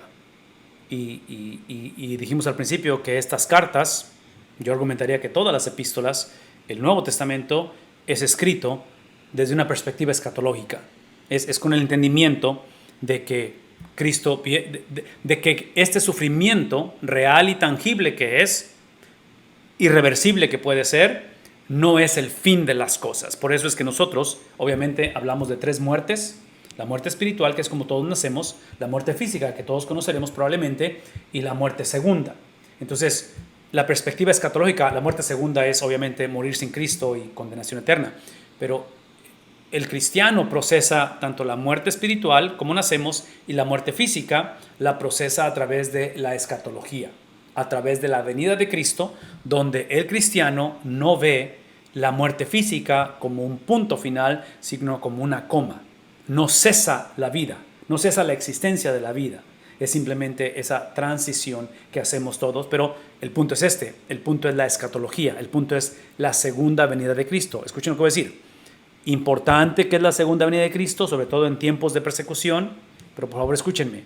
Lo que está haciendo el apóstol Pedro está hablando desde esa tensión irresoluble de las 2 venidas, donde todos los principios que él ha estado hablando hasta ahorita, toda la teología que él está introduciendo, está basada en la primer venida de Cristo. Es la gracia de Dios, ¿verdad? Basada en porque en la primer venida de Cristo, la razón que tenemos acceso a la gracia de Dios, a la paz de Dios, es porque Cristo conoció la ira de Dios, la venganza de Dios, el juicio de Dios, no en su segunda venida. ¿En qué venida? En la primera venida. Entonces, por eso es que la primera venida definitivamente es trascendental y de suma importancia. Yo argumentaría que es el epicentro, ¿verdad?, de nuestra fe. Ok, déjenme concluir con esto esta noche. Termina hablando acerca otra vez de nacer de nuevo, a una esperanza viva. A esto nacimos de nuevo, a una esperanza viva. La palabra esperanza, típicamente en el contexto escatológico, tiene que ver con certeza, ¿verdad? En otras palabras, la venida de Cristo la predicamos con la certeza de que viene, con la incertidumbre de cuándo viene. Sabemos que viene, no sabemos cuándo viene, ¿verdad? Entonces, predicamos con la urgencia de que viene, pero vivimos como si viniera en cualquier momento, lo cual es cierto. De tal manera que dice, es la esperanza viva mediante la resurrección de Jesucristo. Esta resurrección de Jesús, que es lo que produce la esperanza viva, quiero que piensen conmigo en ello, porque el apóstol Pedro está llevando, y esta es la gracia de Dios, está llevando a la iglesia en un contexto de persecución, de confusión, de dolor, y moviéndose a persecución extrema. En ese contexto, lo que hace el apóstol Pedro es Pedro no está predicando o compartiendo los 5 principios para cambiar tu condición o mejorar tu situación. Eso sería el Evangelio de la Prosperidad. Él lo que está haciendo, está llevando a la iglesia a procesar su situación a través de la persona de Cristo. Y la persona de Cristo es la que nos da la esperanza viva, basado en ¿qué cosa? En la resurrección de la misma persona de Cristo. Entonces, observen que lo que está haciendo Pedro está reintroduciendo a Cristo como el agente de la creación, como el agente de, ¿qué cosa? Redención, que es lo que es, y como el agente que vendrá a enderezar todas las veredas. Entonces, estoy consciente que estamos atravesando la injusticia de las cosas, la situación inconsolable, cualquiera que sea ello, pero este mismo agente que creó las cosas, que te creó a ti y me creó a mí, conocimiento previo, ¿verdad? Es el mismo agente que ya vino e hizo la obra redentora, pero viene por segunda vez. La confusión de la generación del apóstol Pedro, de los judíos, la confusión de ellos es que potencialmente cuando Cristo decía que él era Dios, batallaron con esto y por eso lo crucificaron. Pero en sí la crucifixión tiene que ver porque ellos anticipaban, y aquí es donde Cristo es percibido como un charlatán, como un falso maestro, porque ellos, a esta generación no les interesaba este agente de redención, porque ellos pensaban que ellos tenían su propia justicia, ¿verdad? Por eso es que se daban baños de pureza y eran expertos en la ley. Ellos lo que querían era un agente de juicio, sobre todo en contra de los gentiles, en contra de los romanos. E irónicamente, Cristo se declara como Dios mismo. Él es el agente de la creación. En el principio era el verbo era con Dios, el verbo era Dios, de tal manera que Él viene, ¿a qué cosa? A redimir el mundo para eventualmente venir a traer ese juicio. De tal manera que cuando habla el apóstol Pedro acerca de esta esperanza viva mediante la resurrección de Jesús, tenemos que recordar que este domingo pasado lo que celebramos fue el hecho de que Dios nos dio el primer enganche. La resurrección de Jesús es Dios diciendo, aquí está mi primer enganche de lo que está por venir. La consumación de las cosas, ¿cuándo va a ser? Obviamente en su segunda venida. ¿Qué hacemos mientras viene Cristo por segunda vez? Exactamente, hacemos lo que Pedro está instruyendo para obtener una herencia incorruptible. Es lo que expliqué hace rato. Es que literalmente lo que hace esta esperanza viva no garantiza que la cosa va a cambiar. Lo que hace esta esperanza viva es que restaure en nosotros, independientemente de las circunstancias, cuál es la meta, cuál es la victoria. Y la victoria es que obtendremos una herencia que aun cuando mi cuerpo está llevándose a lo corruptible, porque a lo mejor médicamente, a lo mejor el tratamiento de quimio no está funcionando, es obvio que estamos envejeciendo, aun cuando este mundo va en decadencia, aun cuando la relación no está funcionando, ven esto, la herencia, lo que recibimos, por favor escúchenme, lo que recibimos al final de la jornada, al final de esa perseverancia, al final de esa constancia, al final de depender en el conocimiento previo de Dios, que es para qué cosa, para santificarnos, para apartarnos, para darnos la habilidad de obedecer. Al final de todo eso, lo que recibimos es una herencia incorruptible. Esa herencia inmarcesible es literalmente la persona de Dios. Entonces cambia mi perspectiva, no de las cosas, cambia la perspectiva con respecto a Dios que está en control de las cosas. No es más, cambia la perspectiva, no de las cosas, porque eso sería positivismo. Eso sería simplemente, otra vez, buscar la manera de ver el lado amable de las cosas. No. Cambia mi perspectiva de quién es Dios. Porque Él tiene la habilidad de usar las cosas, literalmente, para expandir su reino.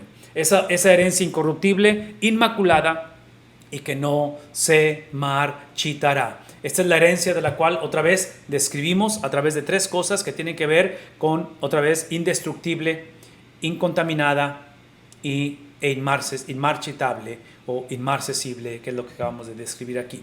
Ok, termina diciendo el versículo 4, esta está reservada ¿para quién? Está reservada en los cielos para ustedes. No sé qué tanto esto motive o motivó a la iglesia hace 2000 años y te motive a ti y a mí.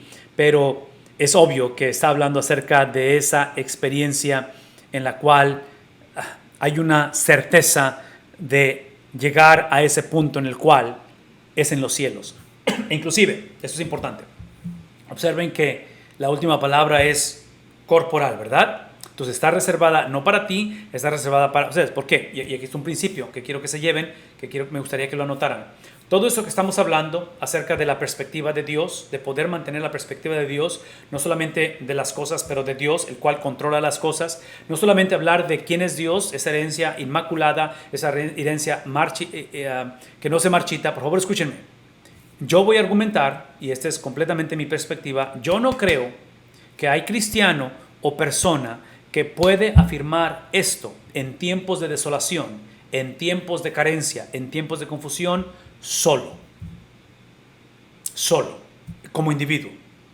Yo creo que esto lo crea el Espíritu de Dios a través de su palabra y lo lleva al cristiano en su condición de dificultad a buscar la relación, buscar el compañerismo, no de la iglesia ideal, pero de la iglesia real.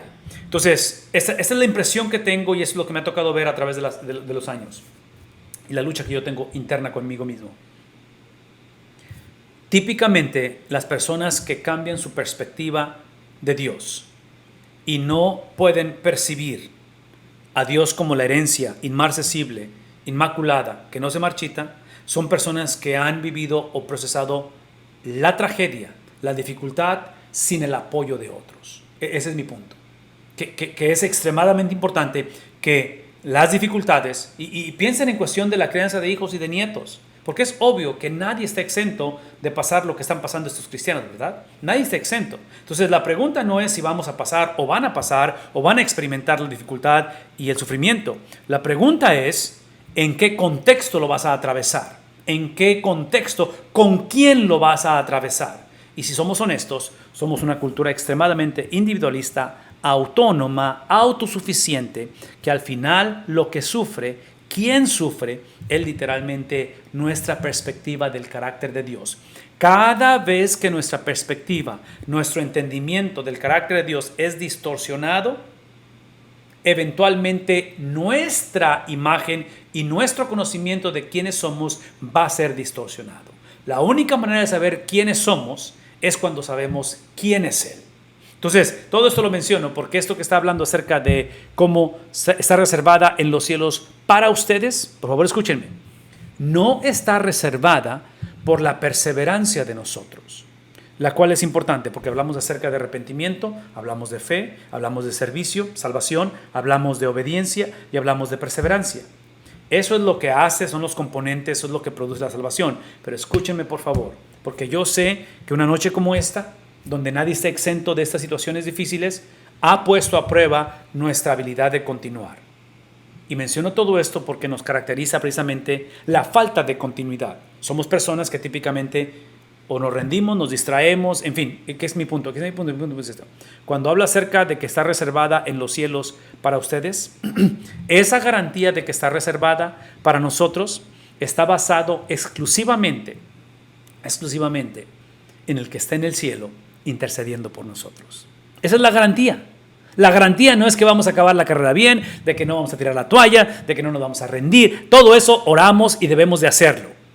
Pero esta noche yo te aseguro que si tenemos un hijo, un nieto, si alguien por alguna razón nos hemos descarriado y en algún momento nos descarriáramos, escuchen por favor, ¿sí? La garantía de las cosas está basado exclusivamente en el hecho de que Cristo esta noche está intercediendo por su iglesia, por aquellos que Él, en su conocimiento previo, Él ha salvado. ¿Recuerdan eso? Él ha hecho nueva a la persona, una nueva criatura. Algo nuevo ha pasado a esa persona, de tal manera que esa vida nueva ahora es reflejado a través de ¿qué cosa? A través de la fidelidad. Fe es fidelidad en el Antiguo Testamento. Es a través de la habilidad de confiar que el que está intercediendo por nosotros es confiable. Yo no soy confiable, es obvio que mis circunstancias no son confiables. Entonces, ¿quién es confiable? Literalmente esa confiabilidad, escúchenme por favor, aquí es donde entra esa gracia de Dios. La gracia de Dios es la habilidad de poder confiar en que Él es confiable. La gracia de Dios no es la habilidad de confiar que yo voy a salir adelante. No. La gracia de Dios es la habilidad de que independientemente que suceda, Él es confiable. La manera en que estoy procesando esto, estoy haciendo lo más que puedo, estoy tratando de llevar a cabo esto de acuerdo como Dios nos ordena y nos manda en comunidad, pero independientemente, porque ustedes saben la historia de estas iglesias van a persecución extrema, la cosa no va a mejorar. Estos apóstoles eventualmente van a ser mártires de la iglesia, su sangre va a ser derramada como la de Cristo, por mantener su confianza puesta en la confiabilidad de Dios. No les tocó ver a ellos la respuesta a sus oraciones. Murieron confiando en que ese evangelio iba a penetrar las naciones de este mundo. 2000 años después estamos aquí porque esta generación no menguó en la habilidad de confiar en el que es confiable. Entonces yo no sé por quién hemos estado orando, yo no sé por quién debemos de orar esta noche, yo no sé qué preocupación tenemos, pero si por alguna razón no nos toca ver la respuesta a la oración, el Dios en el cual hemos depositado la vida de esos hijos, la vida de nuestros nietos, la vida de nuestras iglesias, el Dios en el cual hemos adorado, hemos exaltado este fin de semana, Él es confiable. Y Pedro está llevando a la iglesia a decir, mediante la fe, ustedes son protegidos por el poder de Dios. Otra vez, esa protección está basada en la cuestión de ese pacto incondicional, lo cual es las dos caras de la misma moneda, ¿sí? Basado en una relación condicional. Una vez más, pacto incondicional basado en una relación condicional. ¿Por qué? Porque está hablando acerca de esa protección. Mediante la fe, ustedes son protegidos por el poder de Dios. Ese poder de Dios, hermanos, y con esto vamos a acabar esta noche, ese poder de Dios es el cual ha establecido conocimiento previo, ¿verdad? Mi situación, la situación de estas iglesias, el año 70, están a unas cuantas décadas del año 70, es el genocidio de la destrucción del segundo templo. ¿Recuerdan eso históricamente? Viene otro genocidio, viene persecución extrema. Nada de eso tomó a Dios, ¿qué cosa? Dígalo conmigo. Nada de eso tomó a Dios por sorpresa. Entonces lo afirmamos, lo difícil es qué significa ello, porque el sufrimiento es real, la persecución es real. Aquí es el punto. Dice Pedro, mediante la fe, confiando en que nada lo tomó por sorpresa, confiando en que literalmente la maldad y el sufrimiento, Satanás mismo sirve los propósitos de Dios, mediante la fe, sí, es que ustedes son, no tú. No soy yo protegido, es ustedes, ¿verdad? Es en el contexto de la iglesia, es en el contexto de comunidad. Son protegidos por el poder de Dios. Por favor, escúchenme. Ese poder de Dios fue manifestado, ha sido establecido a través de dos eras. Y es lo que están batallando, es lo que están procesando estas iglesias, porque a través de esas dos eras, esa es la era presente, donde está reinando Roma, está reinando Satanás, es la era en que vivimos, pero es a través de la era que está por venir, que es otra vez el reino establecido a través de la primera venida de Cristo, donde establece su reino, pero no ha sido, ¿qué cosa? Consumado. Entonces, al estar en medio de las dos eras, ¿sí? Este poder de Dios que nos protege es el poder de Dios que actúa, que obra en medio de... Es el poder de Dios que en un contexto real Él ha establecido su reino ideal y que somos embajadores en cadenas, que Él nos ha posicionado en un mundo en el cual está gobernado por el príncipe del aire para proclamar las verdades del evangelio, y que el precio a pagar es precisamente, vean esto, el precio a pagar es mantener fidelidad a Cristo independientemente qué suceda o cómo se lleven a caso, de qué manera se lleven a la situación en nuestra vida. Todo esto lo estoy mencionando porque aquí es donde entra el poder de Dios. El poder de Dios es declarar esta noche que literalmente, en el caso de Cristo, su vocación fue literalmente el sufrimiento. El poder de Dios es el que nos permite procesar nuestra vocación y nuestro sufrimiento a través de lo que dijo el apóstol Pablo en Romanos 8:28. Y sabemos que para los que, ¿qué cosa? Aman a Dios. ¿Qué es el amar a Dios? Conocimiento previo, versículo 29. Amar a Dios es afirmar que los que de antemano, conocimiento previo, No porque cambiaron, no porque dejaron ciertos hábitos, no porque aprendieron a confiar en Dios. Es antes que sucediera, de antemano, ¿sí? ¿Qué cosa? Dios los conoció.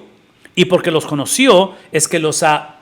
Sí, estoy definiendo lo que significa amar a Dios. Amamos a Dios porque de antemano.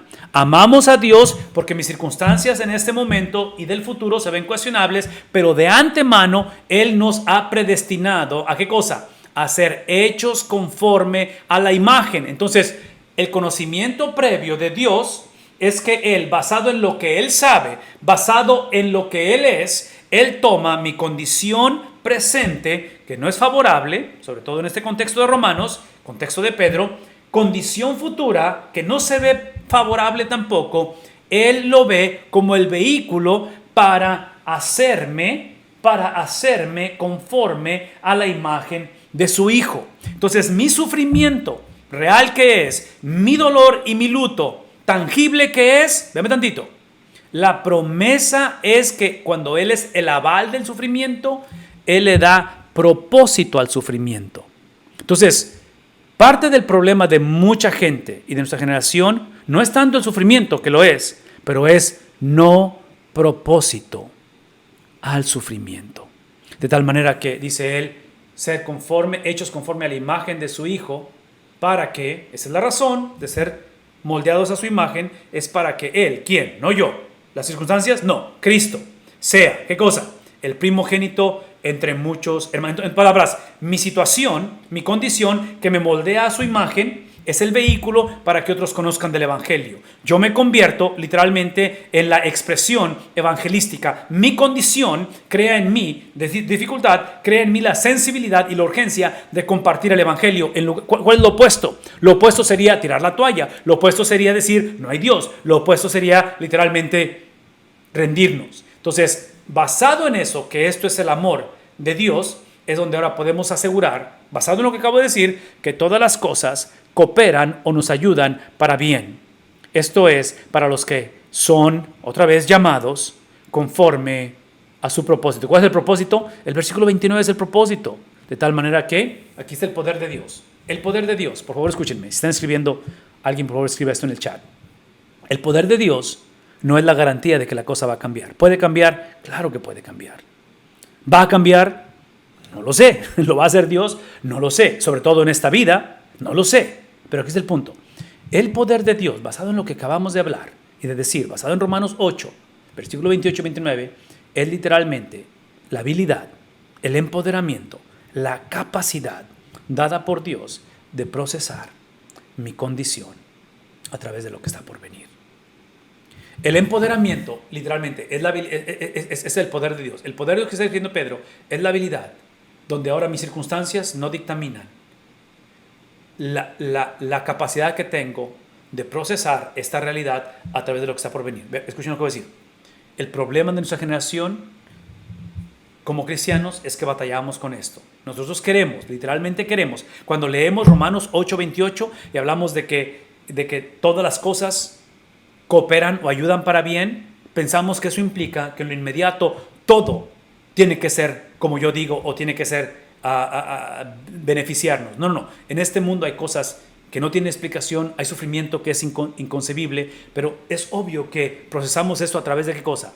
A través de la resurrección de Cristo, que fue, ¿qué cosa? El enganche de lo que está por venir. Escúcheme, por favor. Si esto es verdad, hay una contraparte a esto, que es la parte que debe de preocuparnos y esta noche permitirnos orar. Si para el cristiano todo sufrimiento eventualmente es convertido en gozo, para el no cristiano todo gozo en este mundo va a ser convertido en sufrimiento. Porque recuerden que hablamos del agente de creación, agente de redención y ¿qué fue el último? Agente de juicio. Entonces, para nosotros todo sufrimiento en esta vida va a convertirse en gozo. ¿Y por qué va a convertirse en gozo? Véame tantito.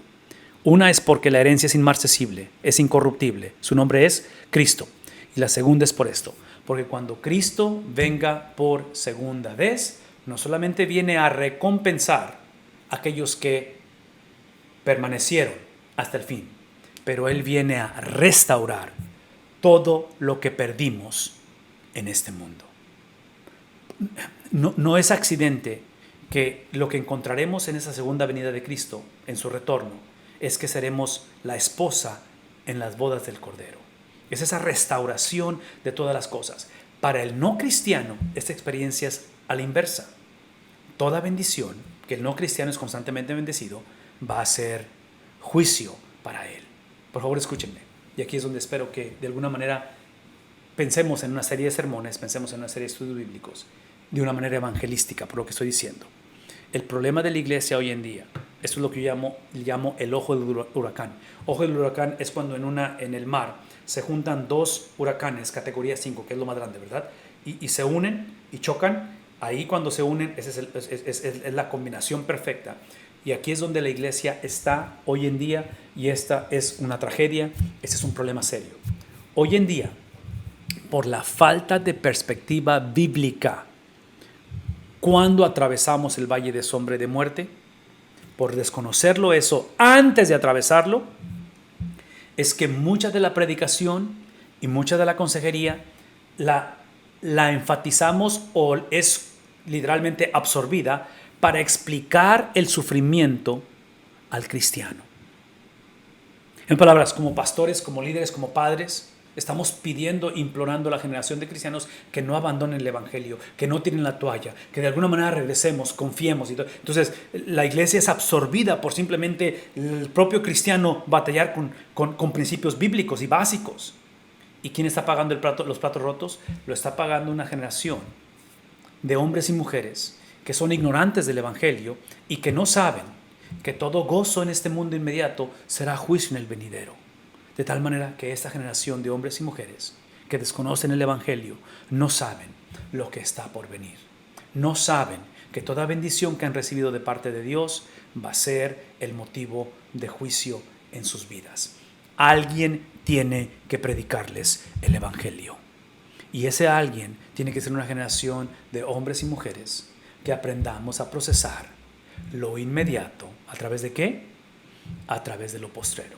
Es entender que lo que estoy percibiendo con mis sentidos, el dolor, el sufrimiento, la manera en que siento que está sofocando mi vida, mis emociones, mi espíritu, este mundo en que vivimos, lo cual es una realidad, lo proceso a través de la persona de Cristo, que ya lo celebramos este fin de semana. Dios nos dio el primer enganche de la restauración de todas las cosas. Y es lo que anticipamos, Maranata, ¿verdad? Cristo, ven pronto. Pero en esa venida tenemos que crecer en la urgencia de predicar un evangelio y decirle a esta generación que el juicio de Dios es verdadero, que lo que viene por delante es sumamente trágico y necesitamos predicar ese evangelio, aprovechar las oportunidades que tenemos en las condiciones que nos encontramos para crecer en ese espíritu evangelístico donde vemos a otros venir a los pies de Cristo Jesús.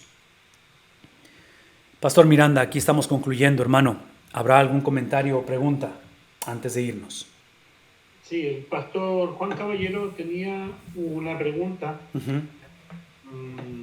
Y me parece que también la pudo contestar hace un rato, pero la vamos a leer. Dice, pastor, ¿cómo cree usted que entendieron los receptores de la carta de Pedro las pruebas en ese momento? ¿Considerarían que Dios los había olvidado o lo merecían, o porque lo merecían el sufrimiento? O sea, yo creo, hermano, que ellos lo percibieron como lo percibimos nosotros, en el sentido de que trágicamente el sufrimiento de estas iglesias en este momento es principalmente causado por negligencia propia. Por eso es lo que explicaste tú en el capítulo 4, de que no nos sorprendamos. Número 1.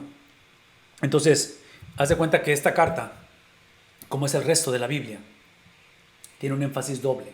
Una es corregir la perspectiva, otra vez, de que dejen de practicar sincretismo, dejen de causarse dolor a sí mismo, porque vamos a ver más adelante que hay mucho conflicto entre ellos, interpersonal. Inclusive el apóstol Pedro va a usar más adelante 3 ejemplos en cuestión de ver otra vez a Dios obrando, y es la cuestión de ver la relación de de un ciudadano con el gobierno, de una esposa con un esposo inconverso. En fin, el punto es que son contextos o son situaciones no ideales, pero reales. Entonces, por una parte, la iglesia tiene que dejar de causarse dolor a sí mismo, que es lo que están haciendo. Entonces, ¿cómo reaccionaron ellos? Una vez que fueron reprendidos por esta autoridad apostólica, que es lo que necesitamos hoy en día, ¿verdad? Por eso es lo que acabo de explicar ahorita, con respecto a inmediato a través de lo postrero. Entonces, una es corrección. La otra, que es la otra parte apostólica o la manera que esos apóstoles van a lidiar, es la cuestión de ánimo, es la cuestión de aliento, es la cuestión de reenfocar. Dejen de hacer lo que están haciendo y reenfoquen en la persona de Dios, en el carácter de Dios, en la esencia de Dios, en lo que Dios ha hecho, y en este caso en la resurrección de Cristo, que hasta en este tiempo todavía está cuestionable. Entonces yo diría que esas son las dos cosas que Pedro está haciendo. ¿Cómo reaccionó la iglesia? Me encantaría decirte que la iglesia reaccionó como debe de reaccionar la iglesia, que hubo un gran avivamiento y las cosas se mejoraron, pero no es el caso hasta cierta manera, porque otra vez, aquí es donde vamos a encontrar apostasía, vamos a encontrar falsos maestros, vamos a encontrar falsa doctrina continuando, penetrando la iglesia, persecución, otra vez. Y aquí hay un principio importante, y esta pregunta que están haciendo definitivamente es buena, porque aun cuando la iglesia se arrepiente o se arrepintiera, aun cuando tú y yo buscáramos los caminos de Dios una vez más y adoptáramos o fomentáramos y predicáramos el consejo completo de Dios, de la perspectiva bíblica de la maldad y el sufrimiento, lo he dicho anteriormente, no garantiza que la cosa va a mejorar. No sé si eso está claro. Porque en este mundo no hay garantías, número uno. Número dos, como estamos en medio de las dos eras que puse hace un momento, presente y era por venir, acuérdense que estamos completamente salvos, pero eventualmente habrá consumación de todas las cosas. Entonces, la pregunta es, ¿qué hacemos en medio de las dos eras? Y lo que hacemos en medio de las dos eras es que seguimos, confiamos, dependemos precisamente de este mensaje apostólico. Es lo que hacemos. Entonces, yo, hermano, honestamente no creo que estas iglesias, que estas familias respondieron en su totalidad de una manera favorable. Es obvio que algunos respondieron favorablemente, pero mucho del sufrimiento que van a experimentar va a ser precisamente porque van a hacer caso omiso a este mensaje. ¿Cómo lo sé esto? Leamos los primeros capítulos de Apocalipsis, cuando habla acerca de ese mensaje de las 7 iglesias. Muchas iglesias son estas de las que estamos hablando. O sea, la iglesia de Éfeso, por ejemplo, que trágicamente hicieron caso omiso, y porque no fueron fríos ni fueron calientes, pero fueron tibios. Entonces encontramos esas iglesias perdiendo su primer amor en todo ello. Entonces, otra vez, temo que la situación no es muy diferente a la de nosotros hoy en día. No lo es. Entonces necesitamos regresar a esta predicación y esta autoridad apostólica en medio de todo ello. ¿Otra pregunta, pastor, o comentario? Hay un comentario, pastor, bien interesante. Hermano Omar Hernández dice: francamente, el tema del sufrimiento en el cristiano caminando con Dios no es sencillo de ver a través de Cristo Jesús. Sin embargo, el sufrimiento como consecuencia de los actos del cristiano no apegado a Dios tampoco se ve sencillo de aceptar en forma personal, porque humanamente ninguna persona quiere verse expuesta en su actuar o forma de vivir. Definitivamente. Por eso el énfasis ha sido, y la invitación ha sido, de que aprendamos esta perspectiva bíblica antes que la necesitemos. Esa ha sido la invitación. Porque estos principios son eternos, son veraces. No dependen si los creemos o no. Si lo creemos o no es irrelevante. Esa es la palabra de Dios, que es veraz independientemente. Es simplemente que nos beneficia mucho afirmar esto, porque en el mundo tendréis tribulación. Porque esos apóstoles no están predicando o no están enseñando esto desde un seminario, simplemente compartiendo principios eternos. Ellos son practicantes de esto, y hemos dicho anteriormente, ellos están viviendo en una constante lucha Irónicamente, esa lucha, ustedes lo saben esto, esta lucha, esta batalla campal que tienen los apóstoles, en su gran mayoría es contra la iglesia. Es la iglesia quien está persiguiendo, como en el Antiguo Testamento persiguieron a los profetas. Es la iglesia, en este caso, oponiéndose y causando toda esta situación de confusión donde los apóstoles tienen que intervenir y van a ser rechazados por la iglesia, número uno. Y la segunda cosa es que eventualmente el gobierno, la cultura y Satanás va a hacer lo que van a hacer en ese aspecto, que eventualmente van a llevar a esos apóstoles a ser mártires de ello. Entonces, la instrucción de ellos no es solamente doctrinal o teórica o simplemente en principios, es el haber caminado con Cristo, entender que el siervo sufriente, el varón de dolores, es Cristo, y que ese llamado, esa vocación de Cristo al sufrimiento es exactamente a lo que somos llamados. No llegué en mis notas a hacer esto, pero hablando de vocación, en mi mente yo me fui y lo puse en mis notas. Puse el ejemplo que encontramos en el Evangelio de Juan, cuando habla acerca de este varón que nació ciego de nacimiento y que los discípulos preguntan si su problema de ceguez o ceguera es porque pecaron sus padres o pecó él. ¿Recuerdan esa pregunta? ¿Que quién pecó? ¿Y qué es lo que responde Cristo? No pecaron los padres y no pecó él, sino que su ceguera, su condición, es para demostrar, ¿qué cosa? Las grandezas de Dios. ¿Qué es el punto? Conocimiento previo de Dios. Dios sabía, Dios estipuló que iban a ser ciegos. ¿Para qué? Para mostrar las grandezas de Dios. Entonces, el punto de la conversación es precisamente lo que estamos describiendo. Es precisamente, si podemos llegar a ese entendimiento de que aun cuando, y espero que no sea el caso, que típicamente es el caso, nuestro sufrimiento, como las iglesias de la dispersión, son causados por negligencia. Entonces, una vez más, la invitación pastoral, apostólica, paternal de estos varones que estamos leyendo es como un padre: no más de esto, no más necedad, no más vivir otra vez como si no hay Dios, porque eso es lo que causa toda esa confusión. Y número dos, es en medio de ese sufrimiento, y el comentario que acaban de hacer ahorita, en medio de esa situación inconcebible, pidamos la gracia de Dios para regresar a nuestro primer amor. Entendamos que el Dios de la Biblia no está limitado al sufrimiento que hemos experimentado, que estamos experimentando o que vamos a experimentar. Aquí es donde regreso y enfatizo y vuelvo a enfatizar, y no pido disculpas de hablar de la soberanía de Dios, de la predestinación de Dios, de la doctrina de elección, porque yo les aseguro que toda generación que ha atravesado, sí, piensen conmigo, cuando hablamos del libro de Apocalipsis, el libro de Apocalipsis queremos hacerlo un campo, una experiencia campal de luchas y de definir y todo ese tipo de interpretaciones, cuando el libro de Apocalipsis, su función es alentar a la iglesia que está atravesando persecución extrema. Entonces, ¿será posible que a lo mejor parte de la confusión que tenemos hoy en día de la perspectiva de la maldad y el sufrimiento es porque no conocemos persecución extrema? ¿Será posible que esa es la razón? ¿Será posible que alrededor del mundo y en la historia de la iglesia la persecución y el sufrimiento ha sido normativa?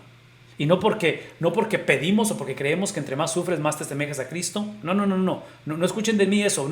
No creo que es lo que está diciendo la Biblia.